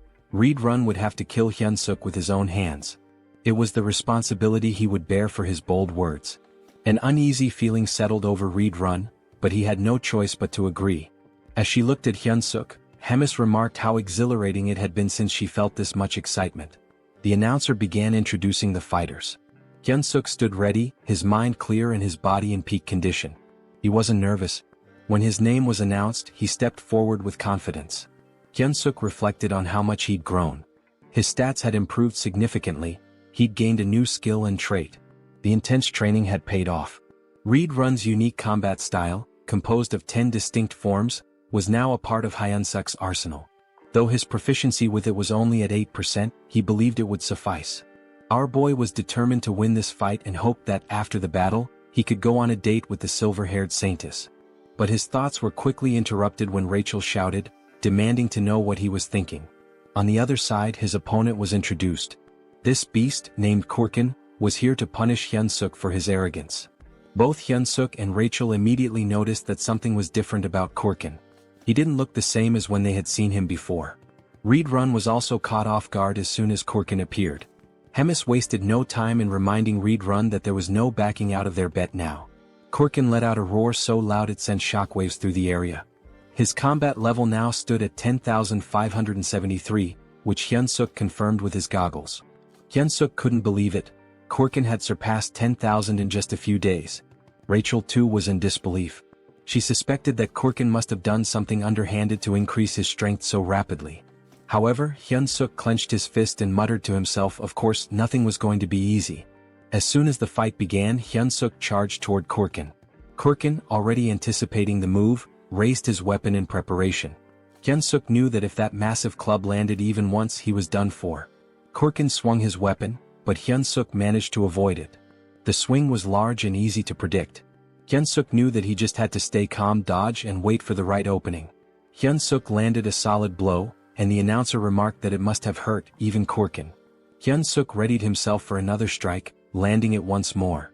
The impact was tremendous, but Korkin didn't even flinch. Hyunseok immediately realized he had messed up when he saw something blurry coming toward him. The object hit the side of his body with a powerful force. He quickly created distance between them, only to notice that his left arm had been broken by that single blow. Korkin, however, seemed unfazed by the damage he had taken earlier. Hyunseok observed that Korkin appeared normal, and his movements were still predictable. In his mind, Hyunseok reminded himself that he had endured worse before. He steeled himself, telling himself not to be afraid and remembering the lessons he had learned. Combat arts involved using mana with martial arts, allowing someone to smash the ground or break a rock with a single punch. Reed Run had explained this to him. He added that combat arts weren't just about raw strength. The crucial point was that combat arts are techniques meant to kill your opponent. Back during their training, Hyunseok had been told he couldn't beat Korkin with his current abilities. The reason? He lacked the intent to kill. Without a clear intention to kill, his attacks were meaningless. As the present moment unfolded, Hyunseok recalled Reed Run's words. Korkin was about to strike again, but this time instead of dodging, Hyunseok surged forward as if he was about to counter. This time his attack was fueled by killing intent. Hyunseok's punch landed and he shouted, "Fucking die." Unlike his previous attacks, this one pierced Korkin's muscular body. This was the first form of Reed Run's combat style, instant obliteration. And as the name suggested, the arena was obliterated in the process. As the dust clouded the arena, Abelson wondered who had won. When the dust finally settled, Korkin's body was revealed, a massive hole torn through his chest. "Welcome to the Donut Club, ugly ass," Hyunseok thought to himself as he raised his fist in victory. It was official, the weak human Choi Hyunseok had won. Despite his victory, Hyunseok's body trembled, and he realized that if he used Reed Run's technique again, it might just kill him. Meanwhile, Rachel was celebrating. She told Hyunseok that he had pierced straight through Kurkin's heart. Hyunseok could hardly believe they had won. But then a dark red aura surrounded Kurkin's body. Something wasn't right. The announcer too couldn't believe his eyes, exclaiming that it was a miracle. But Hyunseok knew this wasn't a miracle. He watched as a red object began to emerge from Kurkin's body. Twisting in pain as something strange happens to his body, it's clear that the blow wasn't fatal enough. Kurkin remains standing, almost miraculously, despite a massive hole where his heart should be. Kurkin has now literally become a walking meat donut and will be known as Mr. Donut. Choi, surprised that Kurkin can still fight even with his heart torn apart, realizes it must be the commander's doing as he stares at Mr. Donut's gaping hole. Meanwhile, the commander watches the fight with a smile, enjoying how events are unfolding. Beside her, Reedrun wonders what she was thinking by sharing her dark mana with Mr. Donut. She also cast a curse that turned him into an undead when he reached a fatal state. The commander, impressed by Choi's quick learning and talents, smiles, though her expression carries a hint of frustration for having expected more from him. Back on the battlefield, Choi wonders if Donut is still alive as he looks at the heartless monster still standing. Rachel clarifies that he isn't, it's actually a curse causing this effect. However, she notes that the curse won't last long. Suddenly, Donut charges at the hero, preparing a strike with a murderous gaze. Choi laughs, joking that this move is already well known and easy to dodge. Famous last words. In the blink of an eye, he is struck. Donut's fist is already at his neck, and apparently the blow wasn't as avoidable as Choi had thought. Mr. Donut, holding the hero's neck in one hand, strikes multiple times with the other, only stopping when Choi, in a desperate response, grabs the monster's arm with both his arms and legs, causing a surge of energy. This prompts Donut to throw him away, sending Choi crashing into a wall. As Choi reflects on the gentle meeting between his body and the wall, he recalls the near-death sensation he experienced, comparing then to now. It seems like all the bones in his body are broken. With no time to dwell on his misery, he notices someone willing him to stand and continue. Choi then realizes Abelson's presence, gesturing encouragement, telling him he can win. The hero hesitates to believe her, but the doubt doesn't last long. He rises, realizing the fight isn't over until it's truly over. His newfound courage stems from one thing: the fear of embarrassing himself in front of a girl. That's how we do to overcome death. Even with all his bones seemingly broken, he channels mana that acts as an armor for his body. A blue aura covers him. Choi then decides to counterattack. As he moves toward Mr. Donut, the system updates displaying 2 consecutive changes. His mana control advances from F to E and then from E to D. Charging a powerful energy-infused attack, the hero shouts an invitation to Abelson for a date. Screaming while smashing a goblin's thinking box seems like the perfect time to ask a girl for a hangout. The attack drives Donut's head into the ground, but it isn't enough to neutralize him, but it was almost. Realizing his attack was highly effective, Choi continues his assault, repeatedly striking Donut's meat coconut. The audience watches in stunned silence, unable to process what's happening in the arena. Meanwhile, in the room where Reedrun and the commander are watching, she asks Reedrun if was he the one who taught the hero all those moves. Reedrun denies it. He also added, emphasizing that he's never seen anything like this in his life. Turning the attention back on the battlefield, now nearing its conclusion, Choi's thoughts are focused on his possible date. Things like 1 night, 2 days, dinner and hotel, clearly more important things to think in a situation like this. However, he knows he must remain cautious while collapses in exhaustion. As a result, the commander tells Reedrun to be careful. Choi is a monster. She reflects that having a hero serve the demon army will be fun, even though Choi's face reminds her of someone she isn't fond of. Sometime later, the hero wakes up startled in his cabin, bandaged, and in the company of Dog and Rachel standing nearby. Before he can ask where he is, Rachel informs him he's obviously in his cabin. Choi, concerned about the outcome of the fight and his experience, is quickly reassured that he won and that Abelson tended to his injuries. Eager to check the system, he looks at his stats. Hero candidate Choi, now level 212, has seen significant increases not only in his level but also in stamina, mana, charisma, and unlocked mana control skill. As he reviews his stats, Rachel mentions she could have healed him too.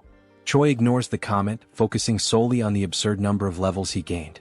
Noticing the mana control skill, Rachel reacts with exaggerated surprise. She defends her reaction, explaining that she's right, it's extremely rare for anyone to achieve mana control. As she tries to elaborate on how amazing this feat is, she's interrupted by Choi, who notices a strangely folded piece of paper. The scene shifts to Abelson's prison. She's gazing at the stars and muttering to herself that it was unnecessary. In her thoughts, the hero is strange. He discovered mana and learned about combat in just 3 days, which isn't normal. This hero certainly has unknown potential. Unfortunately, his personality is inversely proportional to his abilities. Abelson wonders if her prayers were answered or if Choi is simply pure talent. In the end, it doesn't matter. To her, he's the hope she needs. She then knocks on a door, seeking a favor, and Reedrun at the other side answers, offering his help. When Reedrun asks what she needs, she says she wants to take a walk. Back in Choi's room, as he reads the letter, he's surprised to find it's a positive response to his date request with Abelson. She now wants to see him at the courtyard. The hero will finally have the time of his life. Moments later, the time for the meeting finally arrives. Choi, anxious, still doesn't know how to act in this situation. He wonders if he should ask for her number, but there aren't even cell phones in this world. Rachel advises him to forget about this situation and return to his room, complaining that he always ignores her words. But she can't finish her sentence as she's suddenly grabbed fiercely by Choi, who plans to throw her aside. However, just as he prepares to do so, Abelson appears in front of him, accompanied by 2 others. Choi, clearly caught off guard, announces Abelson's arrival, questioning who the other 2 are. Abelson replies that they are her escorts. After all, she couldn't wander alone in her current condition. Choi, with sadness, quickly remembers that she's confined as a hostage of the Demon King's army. Breaking the tension, Abelson expresses her desire to start with a walk. Choi agrees, and as they walk, he thinks about how stressful it is to be under the watchful eyes of Abelson's escorts. They're eliminating any chance of intimacy between the 2, leaving him unsure of how to start a conversation. Abelson, on the other hand, knows exactly what to say. Without hesitation, she fires her question. "Are you a hero, Mr. Choi Hyunseok?" The hero, surprised, doesn't understand how she knows or suspects this detail about him. Abelson explains that only heroes and demons have black hair in this world. Shaken by this revelation, Choi is also asked if he has any questions of his own. She encourages him to feel free to ask. Nervous but grateful, Choi timidly starts his first question. But before he can say anything coherent, they are interrupted by Reedrun. Choi is startled as he watches Reedrun approach in a hurry, frustration evident in his eyes. Reedrun delivers the message that the commander wishes to see him, exclaiming that the hero must follow. Choi panics. His meeting with Abelson ends before it even begins. Abelson also shows frustration with the situation, but it's clear their reasons differ. Observing everything, Abelson begins to wonder if Choi is truly someone trustworthy. The scene shifts to Hemi's chamber, where she explains she's been observing Choi's battle. She comments on his ability to consistently escape death with tenacity and then asks if he remembers what was offered to him. Choi cautiously confirms that he remembers she promised to protect him if he participated in a battle with an opponent of her choosing. She asks him to recall more details of the agreement. The hero recounts that he would become an executive under the commander. Hemis admits that this last part wasn't entirely intentional. She didn't think Choi would last long in his adventures. However, as events unfolded, the commander's perspective changed. Turning to Reedrun, Hemis reminds him that she mentioned Choi was a talent, a good candidate for a leadership role in the Demon King's army. She concludes that Choi is too talented to remain a mere platoon leader. Referencing significant losses among the Cook's company, the commander highlights the shortage of meat supplies, fearing they might have to resort to cannibalism. Choi, confused, understands the statement but not why he needs to hear it. Hemis then declares that he will lead the Cook's squad. Choi is now free to take any initiative needed to restore order to the kitchen. Hemis ends by asking if he will be able to accomplish this task. Hesitant, Choi responds that he will do his best. The scene changes again. Now alone with Rachel, Choi is sarcastically asked how it feels to be a Demon King squad leader despite being a hero on paper. Choi, matching her tone, declares he's so happy he could die. As he heads to his new workplace, the hero tells Rachel he notices her lingering bitterness. Rachel just grunts. Adopting a new attitude, Choi arrives at his destination and begins his duties by confronting a suspicious creature in the kitchen. The creature, one of the servants, mocks him by referring to Choi as a slave. Determined to assert his new position, Choi shouts at the servant as he approaches him. The servant looks confused and suddenly Choi strikes him with a blow to the chin, knocking him out while declaring himself the new commander. Choi then shouts for everyone to gather in the kitchen. Surveying the crowd, The hero notes the strongest one has a power level of 3,500. Still, the group is too small, prompting him to wonder where the others are. Initially numbering 300, now there are only 20. Choi realizes the gravity of the situation, knowing the difficulty of his task and the consequences of failure. Addressing his squad, he asks who knows him. Gradually, some start naming him, the barbecue master, while another dares to call him a delicious human. In a flash, that individual is kicked, becoming a wall decoration. Choi then solemnly reinforces that he is the commander. Next, he orders everyone to address him as the rightful commander of the cook squad. Choi asks why the number of cooks has dwindled. One responds that the others went hunting without permission and were killed by demon beasts. Understanding the situation, Choi asks who the best cook currently is. Someone names Galtram, who is immediately promoted to vice commander without objections. With everyone dismissed, the hero wonders how he'll gather 200 people for the squad. However, he quickly comes up with an idea. The next day, the fairy, the dog, and the hero set out to recruit cooks with a plan in mind. Searching high and low, Choi reflects on how some are easily replaceable while others are irreplaceable. Then he finds someone. With a kick as his greeting, Choi invites the individual to become a chef. The individual, irritated by the treatment, attempts a counterattack but is swiftly knocked down again by the hero, who begins persuading him with arguments. Informing him that he'll be the first of the day, Choi promises him a high-ranking position if he accepts. As a senior, he won't be bothered by many, on the contrary, he'll do the bothering. The future senior begins to waver, especially after learning that his first mission will be to recruit 5 juniors. Thus, it becomes clear what Plan A is, a pyramid scheme. Meanwhile, somewhere else, someone is feasting on a large and succulent steak. His name is Doris, and he is a commander of the 3rd Battalion in the Demon King's army. As he eats, he mentions that the place is more peaceful than usual and that this elegant meal is proof of that peace. Suddenly, a goblin bursts through the door to alert Doris that they have a problem. Doris, wiping his mouth calmly, asks what it is and whether the goblin could be more elegant next time. The goblin, still catching his breath, reports that most of the battalion members have left. Doris questions whether they abandoned their posts since they have no other duty but to serve him. Terrified, the goblin clarifies that this is not the case. They have been summoned to join the army's cooking division. Still chewing on his steak, Doris mentions that the new head of the kitchen is a human whom Commander Hemis loves. He then advises them to be more careful next time. The goblin shouts, saying that this is not a situation he should let slide so easily. He adds that they have already taken 200 of his soldiers to serve as cooks. This leaves Doris stunned, as he cannot believe that his entire battalion abandoned him so quickly. Now outside, the soldiers summoned by Choi Hyunseok are gathering. Rachel tells Choi that more than 200 people have already assembled. Choi, resting his hand on his chin, smugly declares that this is thanks to his intelligence. He then adds that they have enough culinary soldiers and that he will finish recruiting soon, but a sudden noise catches his attention, prompting him to look. The noise was caused by the goblin, who was perched on Doris's shoulder, pointing at the soldiers who had left the battalion. Choi's first thought is that this is not a good omen. Adjusting his glasses, he comments that he has no idea what's going on or who these people are, but they seem to be angry about something. After putting on his glasses, the device itself issues a warning, stating that it cannot measure power levels exceeding 50,000. This surprises Choi. The glasses also warn that if used beyond their designated limit, they might malfunction. Choi mutters that he should end this quickly and run away before getting into more trouble. Doris shouts, asking whether Choi Hyunseok, the human who takes care of Bobo, is present. As Choi turns to flee without leaving a trace, Bobo suddenly appears and barks affectionately at Doris, leaving Choi with no escape. Choi halts his retreat, gathers his courage and introduces himself to the commander, asking what brings him there. Doris introduces himself as the commander of the separated 3rd Battalion. Then, slightly irritated, Doris demands to know who the hell Choi thinks he is to question what a commander is doing there. He points at the former battalion members and asks Choi whether he truly believes there is no reason for him to be there.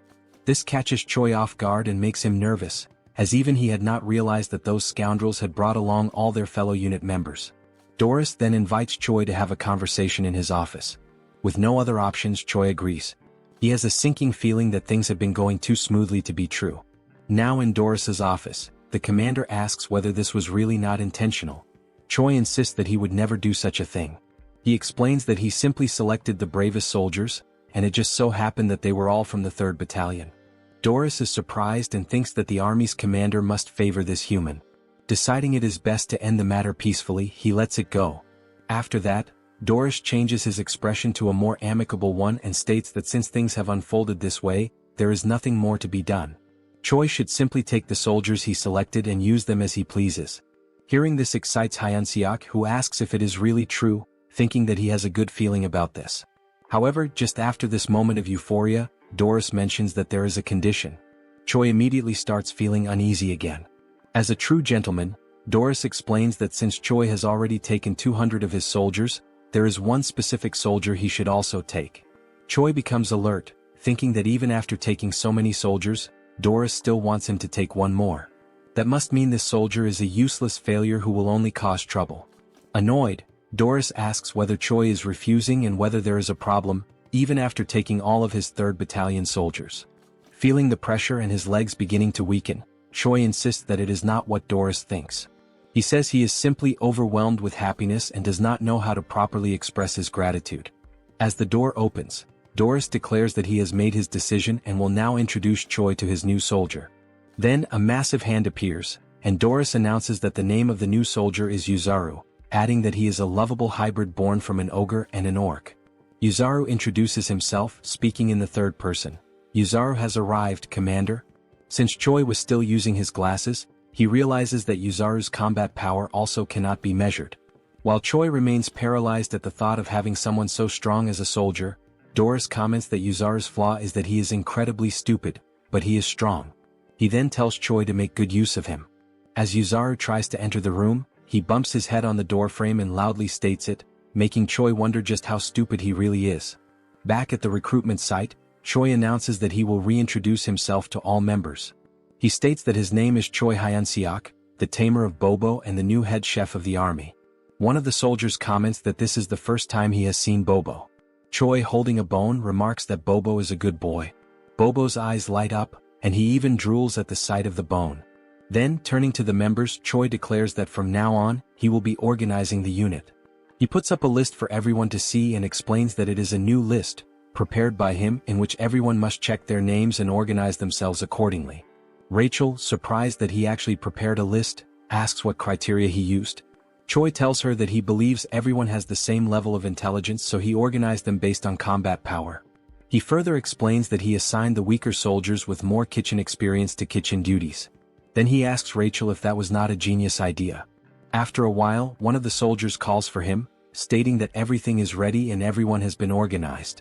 Delighted, Choi says he will check. With everyone divided into 2 large groups, Choi announces that the squad on the right is the culinary unit, while the one on the left is the combat unit. Using his experience, he acknowledges that some people might be unhappy with their assigned roles and invites anyone dissatisfied to step forward. A soldier raises his green hand, confirming that there is a problem. The goblin with a parted hairstyle, one of the weakest in the battalion, is the one who raised his hand. He states that he also wants to hunt and eat fresh meat right away. Choi gives a strained smile, admitting that this is a headache. He then calls for the goblin to come closer. The goblin cautiously approaches, contemplating what might happen.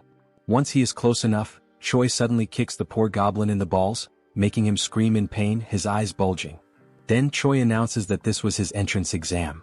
The poor goblin, now realizing that he will never be able to have children again, is left in agony. Without remorse, Choi declares that since he failed to withstand the kick, he has failed the test.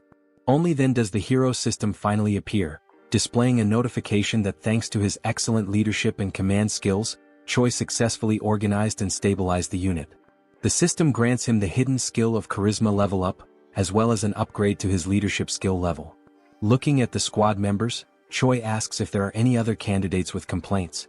After a moment of silence, Choi clenches his fist, preparing to give a speech. Then he shouts for everyone to hear that everything is confirmed. He gives the order for the combat unit to grab their weapons because it is time to hunt.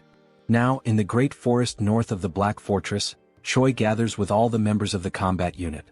Choi remarks to Rachel that, especially today, the forest seems calmer, with no sign of a single beast around. She replies that it might be due to the presence of Bobo and Yuzaru. Since they are so strong, they could be scaring the monsters away. Agreeing with her, Choi acknowledges that it is a plausible theory. Then we see Bobo and Yuzaru looking cuter than ever before. Choi grumbles, saying that those two are his best soldiers, and he simply cannot leave them behind. Rachel then suggests that they use bait to lure the monsters. Choi questions her idea, saying that if they had extra meat to use as bait, he wouldn't need to go hunting in the first place. Rachel smiles and tells him that he misunderstood. She is not talking about sophisticated bait. Pointing at all the squad members, she explains that they will serve as biological bait to attract all the demonic beasts. Choi loses his sparkle, then looks up and asks God what he did in his past life to deserve this.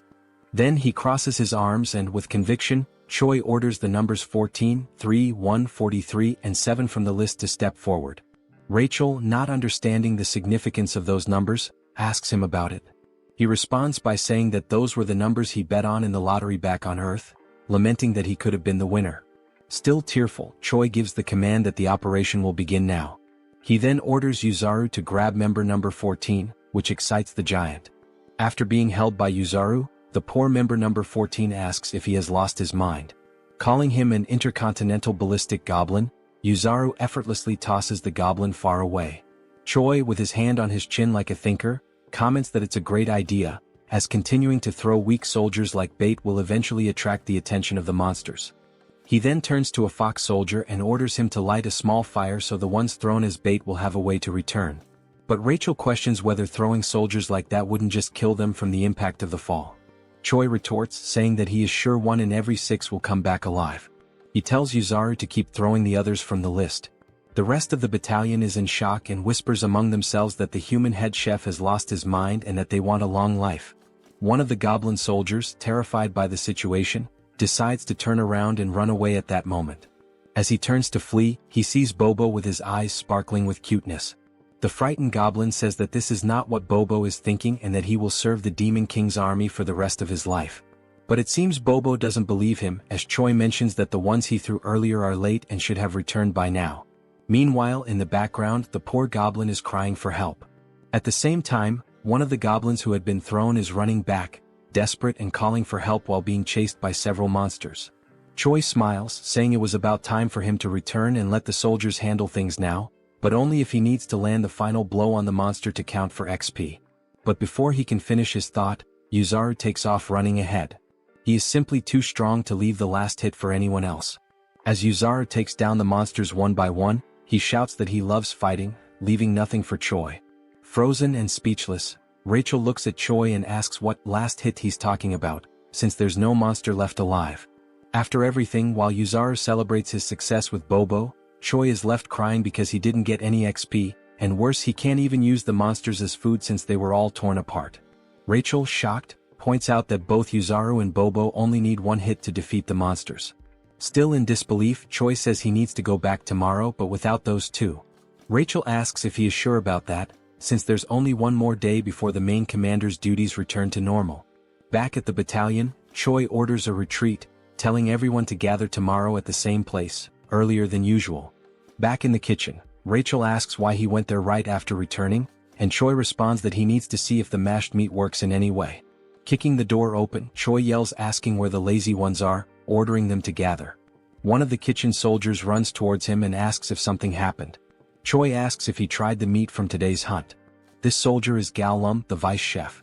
Galum confirms that he did, but the results were not as good as expected. Choi is uncertain and says that the craftsman isn't very demanding and asks if Galum understands. Galum, in tears, says that he does. Mockingly, Choi asks if, despite all of his experience as a vice chef, Galum still doesn't know how to make minced meat. Galum responds that the main role of the kitchen army is to bring the ingredients, and he is not a personal chef for the commanders. He explains that the commanders care about taste, while the others just want to eat and don't care about flavor. Choi tells him that the members are also struggling and orders Galum to be quicker.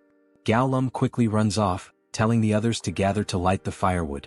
Reflecting on what Galum had just said, Choi realizes that everyone with a rank below that of commander survives on tasteless meals, so he has a good idea and smiles as things may be easier than he thought. After a while, he decides to pay a visit to an old acquaintance. He knocks on Abelson's door and introduces himself as Hyunseok. She hears him and tells the hero to come in. Feeling awkward and blushing, he says that it's nothing special, he just wanted to see her. Rachel then says that now she understands the real reason he went to the kitchen. It was to see this woman. He then pulls out the beautiful and delicious dish and asks if she has already had dinner. Choi continues speaking, saying that he only won the duel because of her support and that the meal is a symbol of his gratitude. Abelson thanks him and mentions that she will only want a little bit. The woman then cuts a small cube of the meat and brings the fork to her mouth, thinking that the smell is very good. She takes a bite and after chewing for a moment she's left without reaction. Then, like in Shokyuji no Soma, she says that it's delicious, much better than what she had eaten at the castle.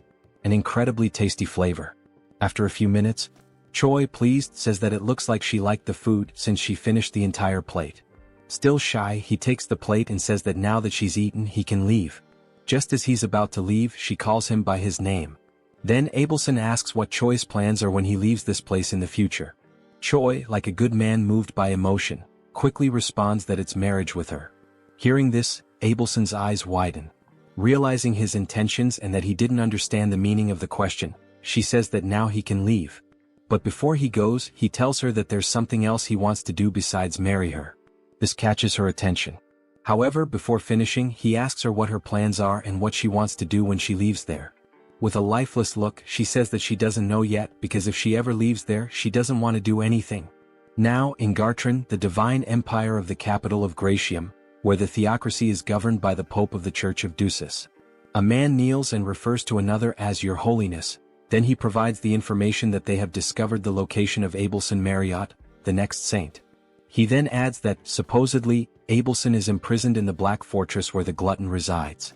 The man sitting on the throne asks how the next saint ended up in such a place. Tapping his fingers anxiously on the throne, he asks if there has been no word from the Demon King about this. The man replies that there hasn't been, as no one knows what they want since they're not demanding anything. Rising from the throne, the Pope says that in the history of wars between humans and demons, there have been only a few times when humans managed to breach the Black Fortress. Even so, on those occasions when they succeeded, the glutton Hemis was absent. So, attacking directly now would be very reckless. Opening the curtain to the window, he says that he will send a secret rescue team. Then, Pope Orvan IV gives the order for the man to summon their hero. Back in the hunting grounds, Choi organizes the kitchen battalion soldiers into 2 blocks, literally. However, something keeps nagging at him. He can't stop thinking about what the hell Abelson meant when she said that she didn't want to do anything else. Walking to a suitable spot, he stops and says that this should be enough.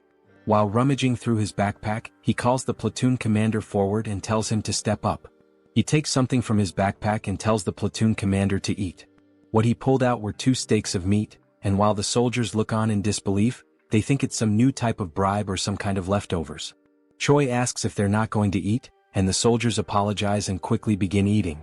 After tasting the meal, the soldiers who ate it shine their eyes and enter a state of ecstasy due to the delicious flavor of the meat. The 3 platoon leaders kneel and say that from now on they will be loyal to Choi, begging for another piece of the meat. However, he pulls out more pieces of meat and says that the chance to taste it is over, meaning that from now on, Choi shouts at them to run, because only the platoon that captures the most living demon beasts will be allowed to eat with him. The 3 platoon leaders run desperately, urging their soldiers to do the same. Seeing this, Choi says that the plan was a success since they're all slaves to their appetite.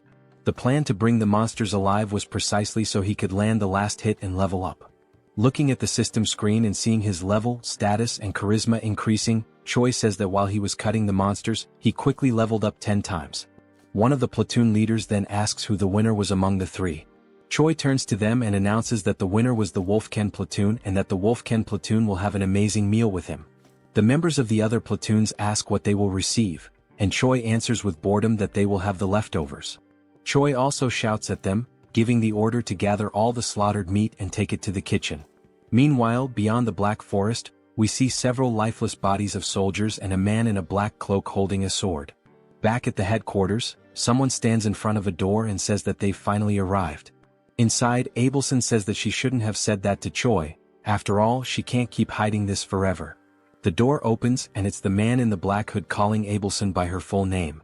He then removes his hood and we see that it's not Choi but a blonde man with green eyes. He says that he's there to rescue her. Recognizing him, Abelson calls him Sir Guffin and asks if the Pope sent him. He replies that he thinks so but isn't sure. Leaning against a table, she apologizes and says that she can't go back now, politely asking him to leave. Surprising her, he says that he'd love to retreat as well, but a mission is a mission and must be completed. With a serious expression, she says that as he should know, the glutton Hemis lives in that fortress, and if he tries to take her, he knows what the worst outcome could be. He approaches her, smiling, and asks how she plans to do that, and Abelson says that she will use her holy power to summon Hemis there. The man then grabs Abelson by the neck and says that he's not there for games, because he's not a prince but a soldier. With a cold expression, he orders her to close her eyes, and when she wakes up, she'll already be in the capital. With his grip tightening around her neck and her almost fainting, Abelson realizes that he may use holy power and wonders how that's possible. As her eyes slowly close, she thinks that she can't go back there again. Then a sleep spell is launched toward the blonde man. It's Choi telling him to take his hands off Abelson. The punch hits his face, but it seems to have little effect. With a small trickle of blood on his face, the blonde man says that it was a punch infused with magical energy and asks what Choi is. He adds that Choi's movements are very impressive for the magic he possesses. Irritated, Choi throws another punch and asks what the hell the blonde is talking about, ordering him to get away from Abelson immediately. The man retaliated with a kick and said it wasn't part of the mission, but it's always good to have something useful, so Choi would go with him as well. The kick was so strong to Choi's stomach that he couldn't stay on his feet. While Choi and Abelson were on the ground, the blonde man said that trivial worms always irritated him. Watching all of this from afar, Rachel saw that the man had defeated the other man with a single blow, so she was unsure whether she should call Bobo for help. Then Rachel felt a frightening presence approaching the area.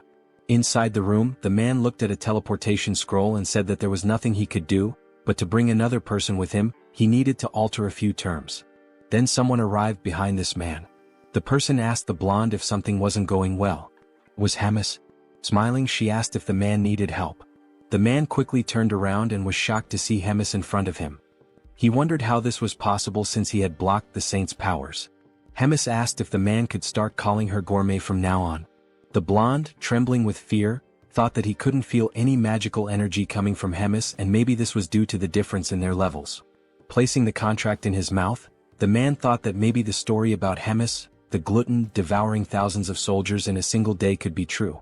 Hemis emanated her power with a pink aura and said that now she would see how skilled her blonde guest was. The pressure from her magical energy was so immense that the blonde man became paralyzed. He could only think about not panicking because only then could he dodge her attacks, and when the opportunity arose, he would take the saint quickly. Then the blonde man felt a strange dizziness and realized it was due to the punch he had received from Choi, and the dizziness effect came late. While he was distracted, Hemis launched an attack that apparently struck and ripped off the blonde man's arm. The glutton said she liked him and asked if he could entertain her a little more. The blonde man thought that, with the state of his body, it was better for him to leave on his own. Then the blonde man declared the mission a failure, activated the teleportation power, a golden explosion occurred, and he disappeared from there. Hemis was surprised that the man fled even after she had asked him for a favor.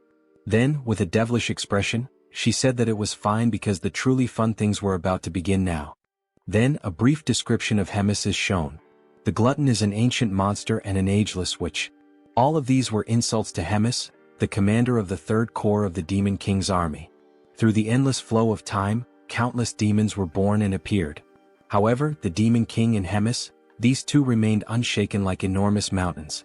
Yet, the infinite passage of time has numbed many things, and this is too cruel for any sentient being to bear. A few days later, Choi is training and is struck in the same spot with an attack. Lying on the ground and crying, he was training with Readrun, who tells Choi that his attacks and how he uses magic are still too direct. Readrun says that he doesn't need to be so rigid about it and can be more flexible. Still crying, Choi says he will keep that in mind next time. In an ironic tone, Readrun says that there's one more thing to mention. No matter how strong Choi feels or considers himself to be, there will always be someone stronger. Helping Choi up, Readrun tells him not to forget that a fair victory is a privilege only for the truly strong.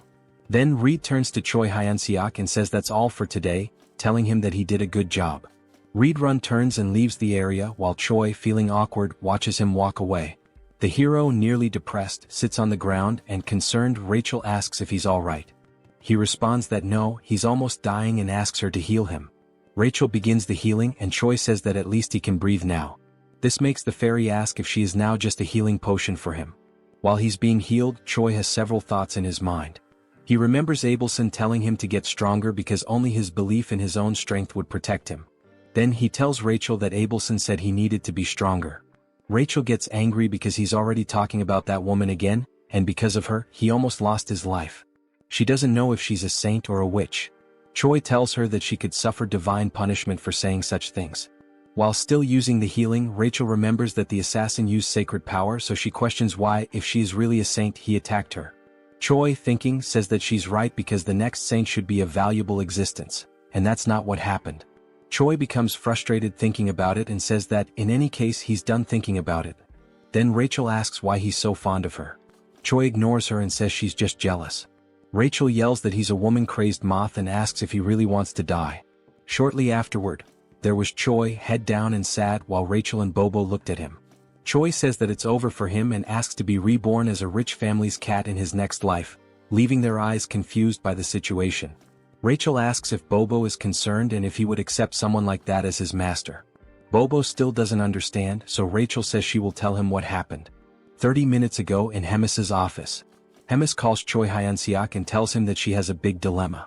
She quickly says she's been bored for a long time, which surprises both Rachel and Choi with this sudden revelation.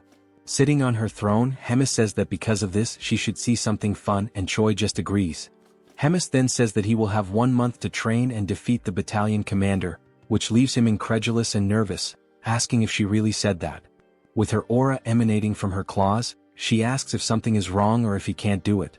She asks if he wants her help, like she did with Mr. Donut in their fight against him.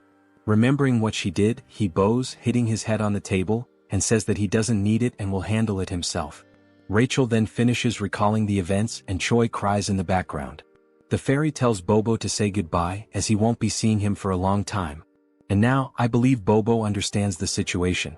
Rachel then turns to the hero and tells him that it's about time he accepts the fact that he's a hero, asking if he intends to defeat the battalion commander with only 9,000 power. Choi says he's already crying because of it and asks if Rachel wants him to die right now. While he laments, Rachel remembers that indeed Choi became strong quickly, but it's not enough because the battalion commander is on another level. Hyunseok remembers that the average battalion commander has a combat power of over 40,000 and he laments because there's no way to reach that number in such a short time. He looks at Bobo and thinks it would be wonderful if Bobo could replace him and fight in his place, as Bobo could fight on equal terms or even win against the battalion commander. While Bobo consoles him, Rachel says that the fight should be a duel and Choi confirms that. Only then does Choi have an idea, remembering what Hemis actually said. He then asks Rachel what Hemis had said, and Rachel replies that he has 1 month to defeat the battalion commander. He gets excited again because he realizes that at no point did Hemis mention a duel or a main fight. Rachel is left speechless, her eyes wide open. Choi then comes up with a plan because, no matter how he does it, he just needs to do it. The idea is to use anything to defeat the battalion commander, whether alone or not. Rachel asks if he's sure he should interpret it as he wishes.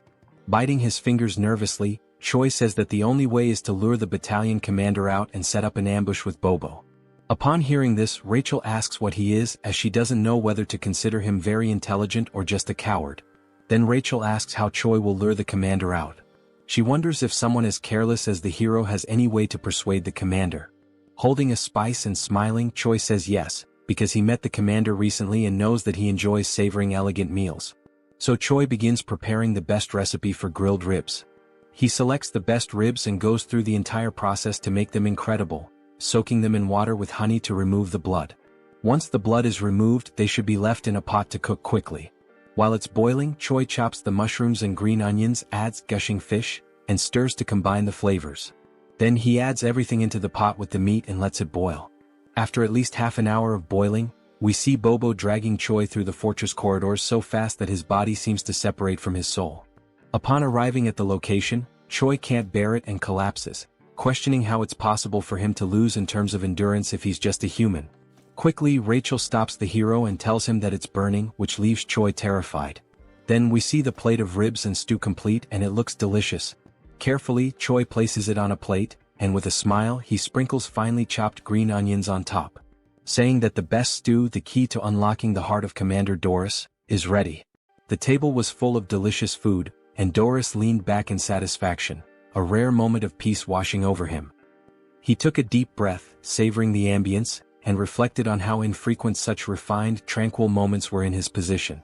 The decision to pass Yuzaru on to Choi had been a stroke of genius, easing a burden he hadn't realized was so taxing. As he pondered this, a subordinate entered, bowing with measured respect. The air in the room shifted slightly as the servant cleared his throat before delivering a message. The cooking squadron had arrived to see him. Doris, though already sated, felt curiosity stir within him and gestured for the servant to continue. Without hesitation, Doris dismissed any possibility of returning Yuzaru, assuming that was the purpose of their visit. The subordinate hesitated before clarifying that Choi had come for a different reason. He wished to present a dish as a token of appreciation. Hearing this, Doris's eyes lit up. Whispers of Choi's extraordinary culinary skills had reached him, rumors painting him as a near-mythical figure in the kitchen.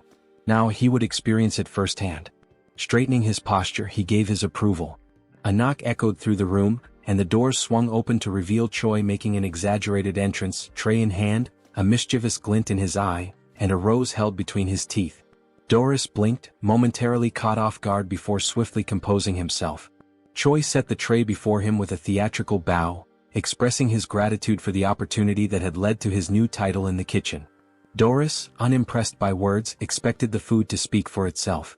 With a humble nod, Choi lifted the cover from the dish, revealing a steaming serving of urine ribs. A rich, tantalizing aroma filled the room, causing Doris to salivate despite himself. The presentation was impeccable, almost divine. Drawing in the fragrance, Doris found himself overwhelmed. Across from him, Choi watched knowingly, confident that one bite would send him into a world of indulgence. The moment Doris tasted it, disbelief overtook him. His widened eyes and forward-leaning posture betrayed his astonishment. The dish transcended human capability, reaching a level of perfection he had never imagined. Encouraged by the reaction, Choi suggested introducing more dishes in the future. Doris, without hesitation, accepted, willing to eat anything he prepared.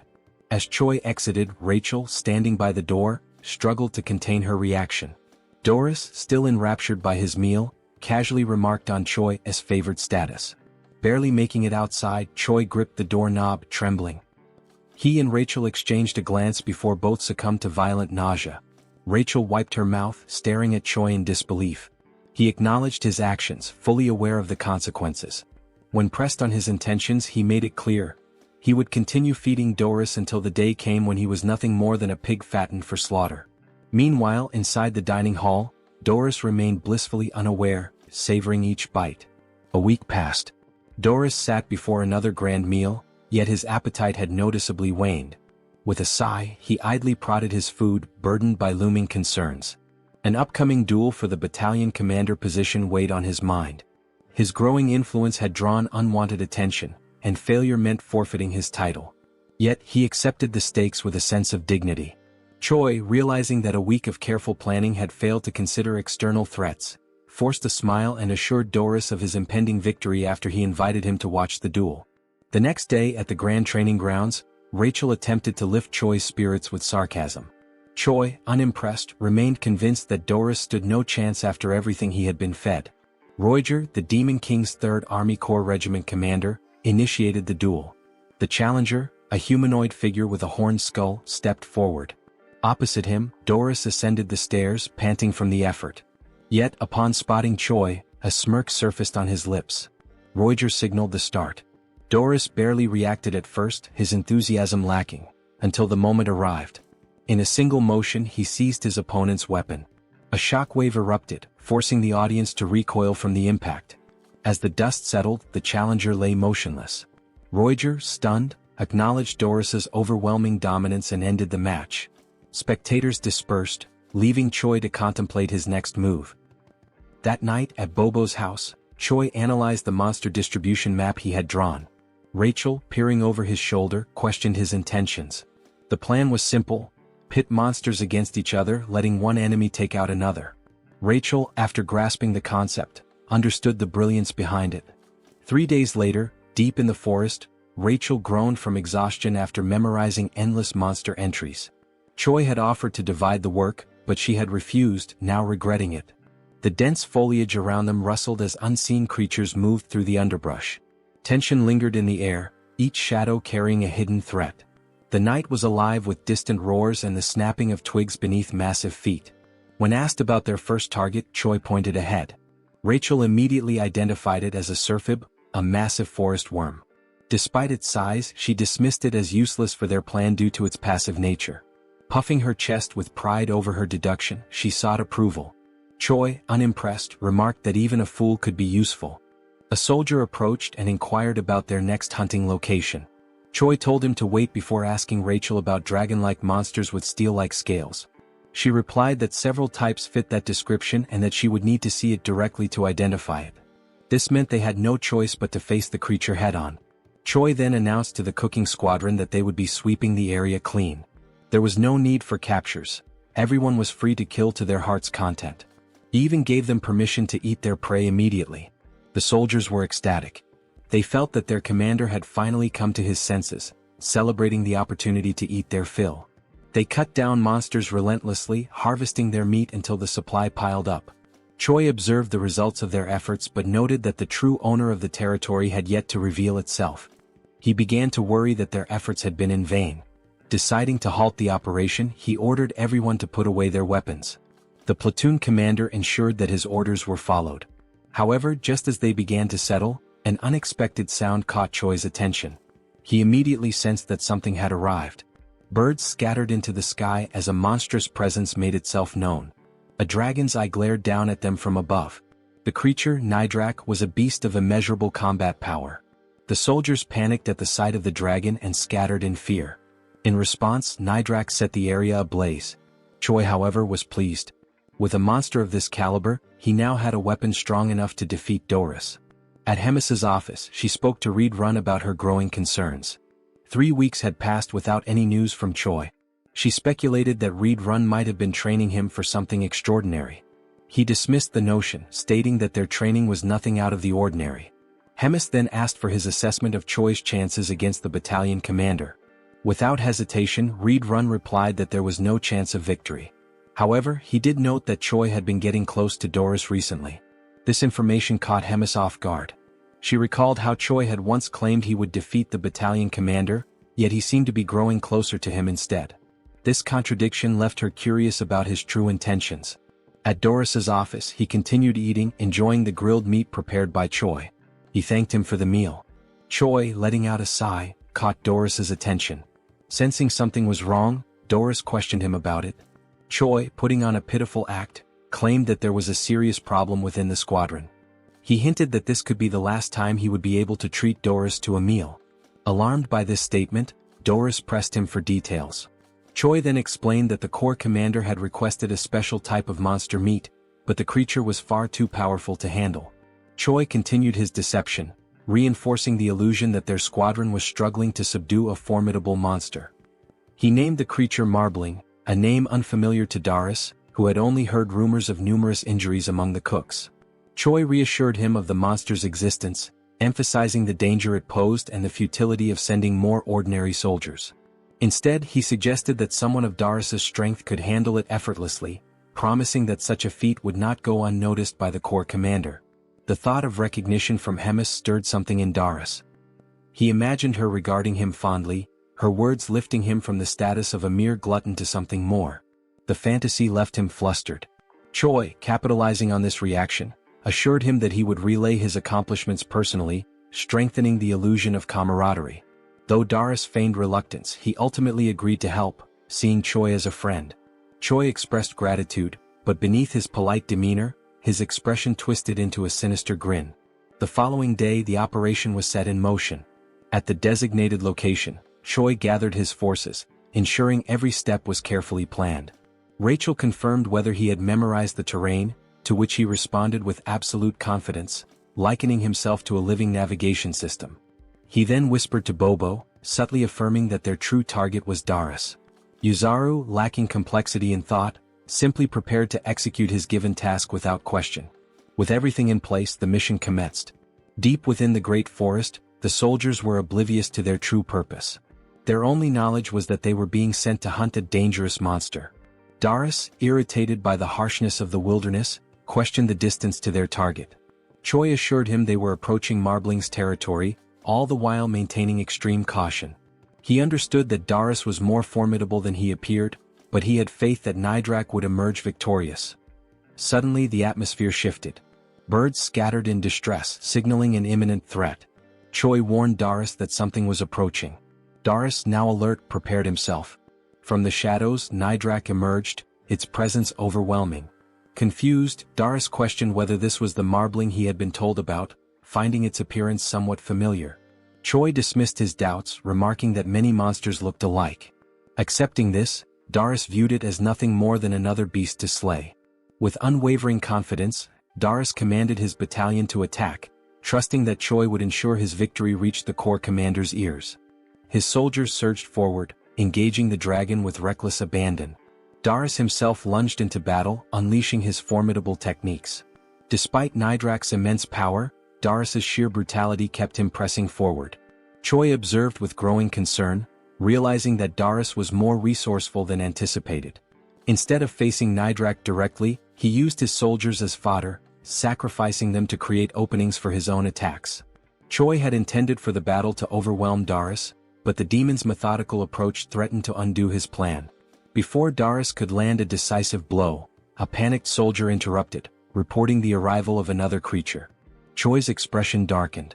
He had miscalculated, this territory belonged to Nidrak alone. The presence of an additional monster disrupted his scheme. Retreat was immediately ordered, but before they could escape, a massive worm-like creature emerged. It was a Surfib, an entity Choi had initially dismissed due to its supposed non-aggressive nature. However, perceiving the ongoing battle as a territorial dispute, the Surfib prepared to fight. Darius quickly called for a full withdrawal, but Rachel realized that allowing him to escape would jeopardize everything. Choi knew he had no other choice. With a swift, decisive motion, he launched an attack. Using the read-run combat style's first form, he struck Darius, ensuring he had no time to process what had happened. His voice rang out, demanding that the retreat be cancelled. He called upon the demons to stand their ground, invoking their pride and courage. The chaos intensified as the battlefield descended into further disarray. Amidst it all, Darius registered the pain and the deafening roar of battle around him. Darius felt a surge of rage as he questioned whether he was being betrayed by a mere primitive human. Consumed by anger, he called out Choi's name, determined to risk everything to confront him. Activating his skill, Full Bloom, he unleashed a devastating attack. Choi, unaware of what was happening, found himself with no escape. Rachel urged him to run, but before he could react, he was struck by what felt like a bolt of lightning. The force nearly killed him, leaving him in shock and confusion about the nature of the attack. Through the chaos, Choi spotted Darius standing firm on the battlefield, declaring his intent to tear him apart while he was still alive. Realizing the imminent danger, Choi quickly assessed the situation, wondering about the whereabouts of Bobo and Yuzaru. Meanwhile, Rachel scanned the battlefield and noticed that Surfib's attack had caught everyone in its range. Choi felt as though he had been left alone to face Darius, who was seething with rage. Despite Darius' overwhelming fury, Choi saw him coughing up blood, recognizing that his opponent was pushing himself beyond his limits. Deciding to stall for time, Choi sprinted as fast as he could, instructing Rachel to call out the monster clusters from the map she had shown earlier. She complied, reading them aloud as she saw them. If Choi continued straight, he would reach the Warhound habitat. Darius, undeterred by the surroundings, pursued him relentlessly, showing no concern for the monsters in his path. Choi knew that while most creatures would avoid the strong, a habitat with younglings would provoke an aggressive response. Darius dismissed Choi's tactics as feeble tricks, determined to ensure his demise. Channeling his strength, he unleashed a level 3 technique, Falling Flowers. His power surged, fueled by his deep belief that promotion was the greatest weapon of a demon. With confidence in his overwhelming strength, he prepared to end Choi once and for all. However, something felt off. His body wavered, and he suddenly coughed up a significant amount of blood. Choi, having stopped to observe, listened as Rachel pointed out that Darius' demonic energy was depleting rapidly. Darius realized too late that he had reached his limit. Expending excessive energy while hunting demonic beasts had left him drained. Acknowledging the situation, he turned away, unwillingly accepting that he could not continue. Choi called out to him, questioning his retreat. Darius, though displeased, admitted there was no choice but to recover first. He vowed to return and exact vengeance, declaring that he would never forget this humiliation. Before he could leave, Choi refused to let him escape so easily. Calling out to him, he taunted the demon, stating that he had entered on his own terms but would not be allowed to leave so freely. Doris dismissed his challenge, ridiculing Choi for thinking he could be defeated by mere fists. But Choi was prepared. Activating Ride Run Combat Art 7th movement, he unleashed the explosive destruction wave. To his surprise, Doris endured the attack, proving his resilience. The demon smirked, accusing Choi of underestimating him. Before the battle could continue, an unexpected presence arrived. A voice cut through the battlefield, observing the fight with amusement. Hemis had appeared, questioning the commotion unfolding before her castle. A sudden explosion sent Choi flying into a tree, leaving him disoriented and in pain. As he cradled his head, trying to grasp the situation, Doris turned to the Corps commander, pleading for her intervention. He insisted that he had not yet lost and argued that this was not the final battle. Hemis, unimpressed, silenced him immediately. She mocked his incompetence, incredulous that a human had managed to beat him so severely. Given their ongoing war with humans, she found the thought of someone like Doris holding the rank of battalion commander utterly disgraceful. The mere idea made her shudder. She resolved to eliminate him on the spot. Choi, seizing the moment, rushed forward and boldly declared to the Corps commander that he had successfully defeated the battalion commander. Without hesitation, he kicked Doris, sending his blood splattering onto Hemis' face. Acknowledging their previous bet, she considered the outcome and extended an invitation to Choi, indicating that they had much to discuss. As they spoke, Hemis learned that even a Serphib had joined the chaos at the end. Choi admitted he had not anticipated that development either. Curious about his thought process, Hemis casually suggested that perhaps cutting open his head would provide some answers. Hemis acknowledged that Choi had manipulated the situation against her, finding his methods cunning and distasteful. Despite her disapproval, she admitted his success but warned him that such an opportunity would not come again. If he ever resorted to deceit or caused trouble in the future, the consequences would be severe. At Bobo's house, Choi lay sprawled on the floor, drained from the recent events but relieved to have survived. Still recovering, he inquired about Doris' polymorph and the concept of promotion. Rachel speculated that it might be a martial art exclusive to demons and suggested consulting the cow-headed one for answers. As Bobo barked, Choi acknowledged the hardships the creature endured amidst the chaos, recognizing that the Corps commander had resolved the situation swiftly. Reflecting on the battle, Choi admitted feeling a shred of pity for Doris, believing he was not entirely a bad opponent. However, Rachel pointed out that he had delivered the final blow intentionally to secure all the experience points. In response, Choi offered a hollow apology, but beneath the hand covering his face, a wicked grin revealed his true thoughts. Curious about his progress, Choi checked his level and discovered that he had advanced significantly. However, his status window displayed question marks, which puzzled him. Assuming it was an error, he voiced his concerns, but Rachel dismissed the idea, insisting that the hero system could not possibly malfunction. She believed he was joking, but Choi remained serious before deciding to drop the subject. To mark his achievement of reaching level 48, Rachel suggested measuring his combat power. After glancing at the readings, she revealed that his combat strength had now reached 13,936. Choi took pride in the drastic increase, recalling how not long ago, he had struggled even against a simple goblin. As a surprise, Rachel produced a beer, offering a moment of celebration. They drank, cheered, and basked in the victory. Yet, amidst the light-hearted moment, despite the calm, I could sense the impending danger and chaos. If you enjoyed this video, don't forget to give it a thumbs up, it really helps. And for more content like this, make sure to subscribe and hit the notification bell so you don't miss any updates. Let me know in the comments if you'd like to see another part. I'd love to hear your thoughts. See you next time. Bye-bye.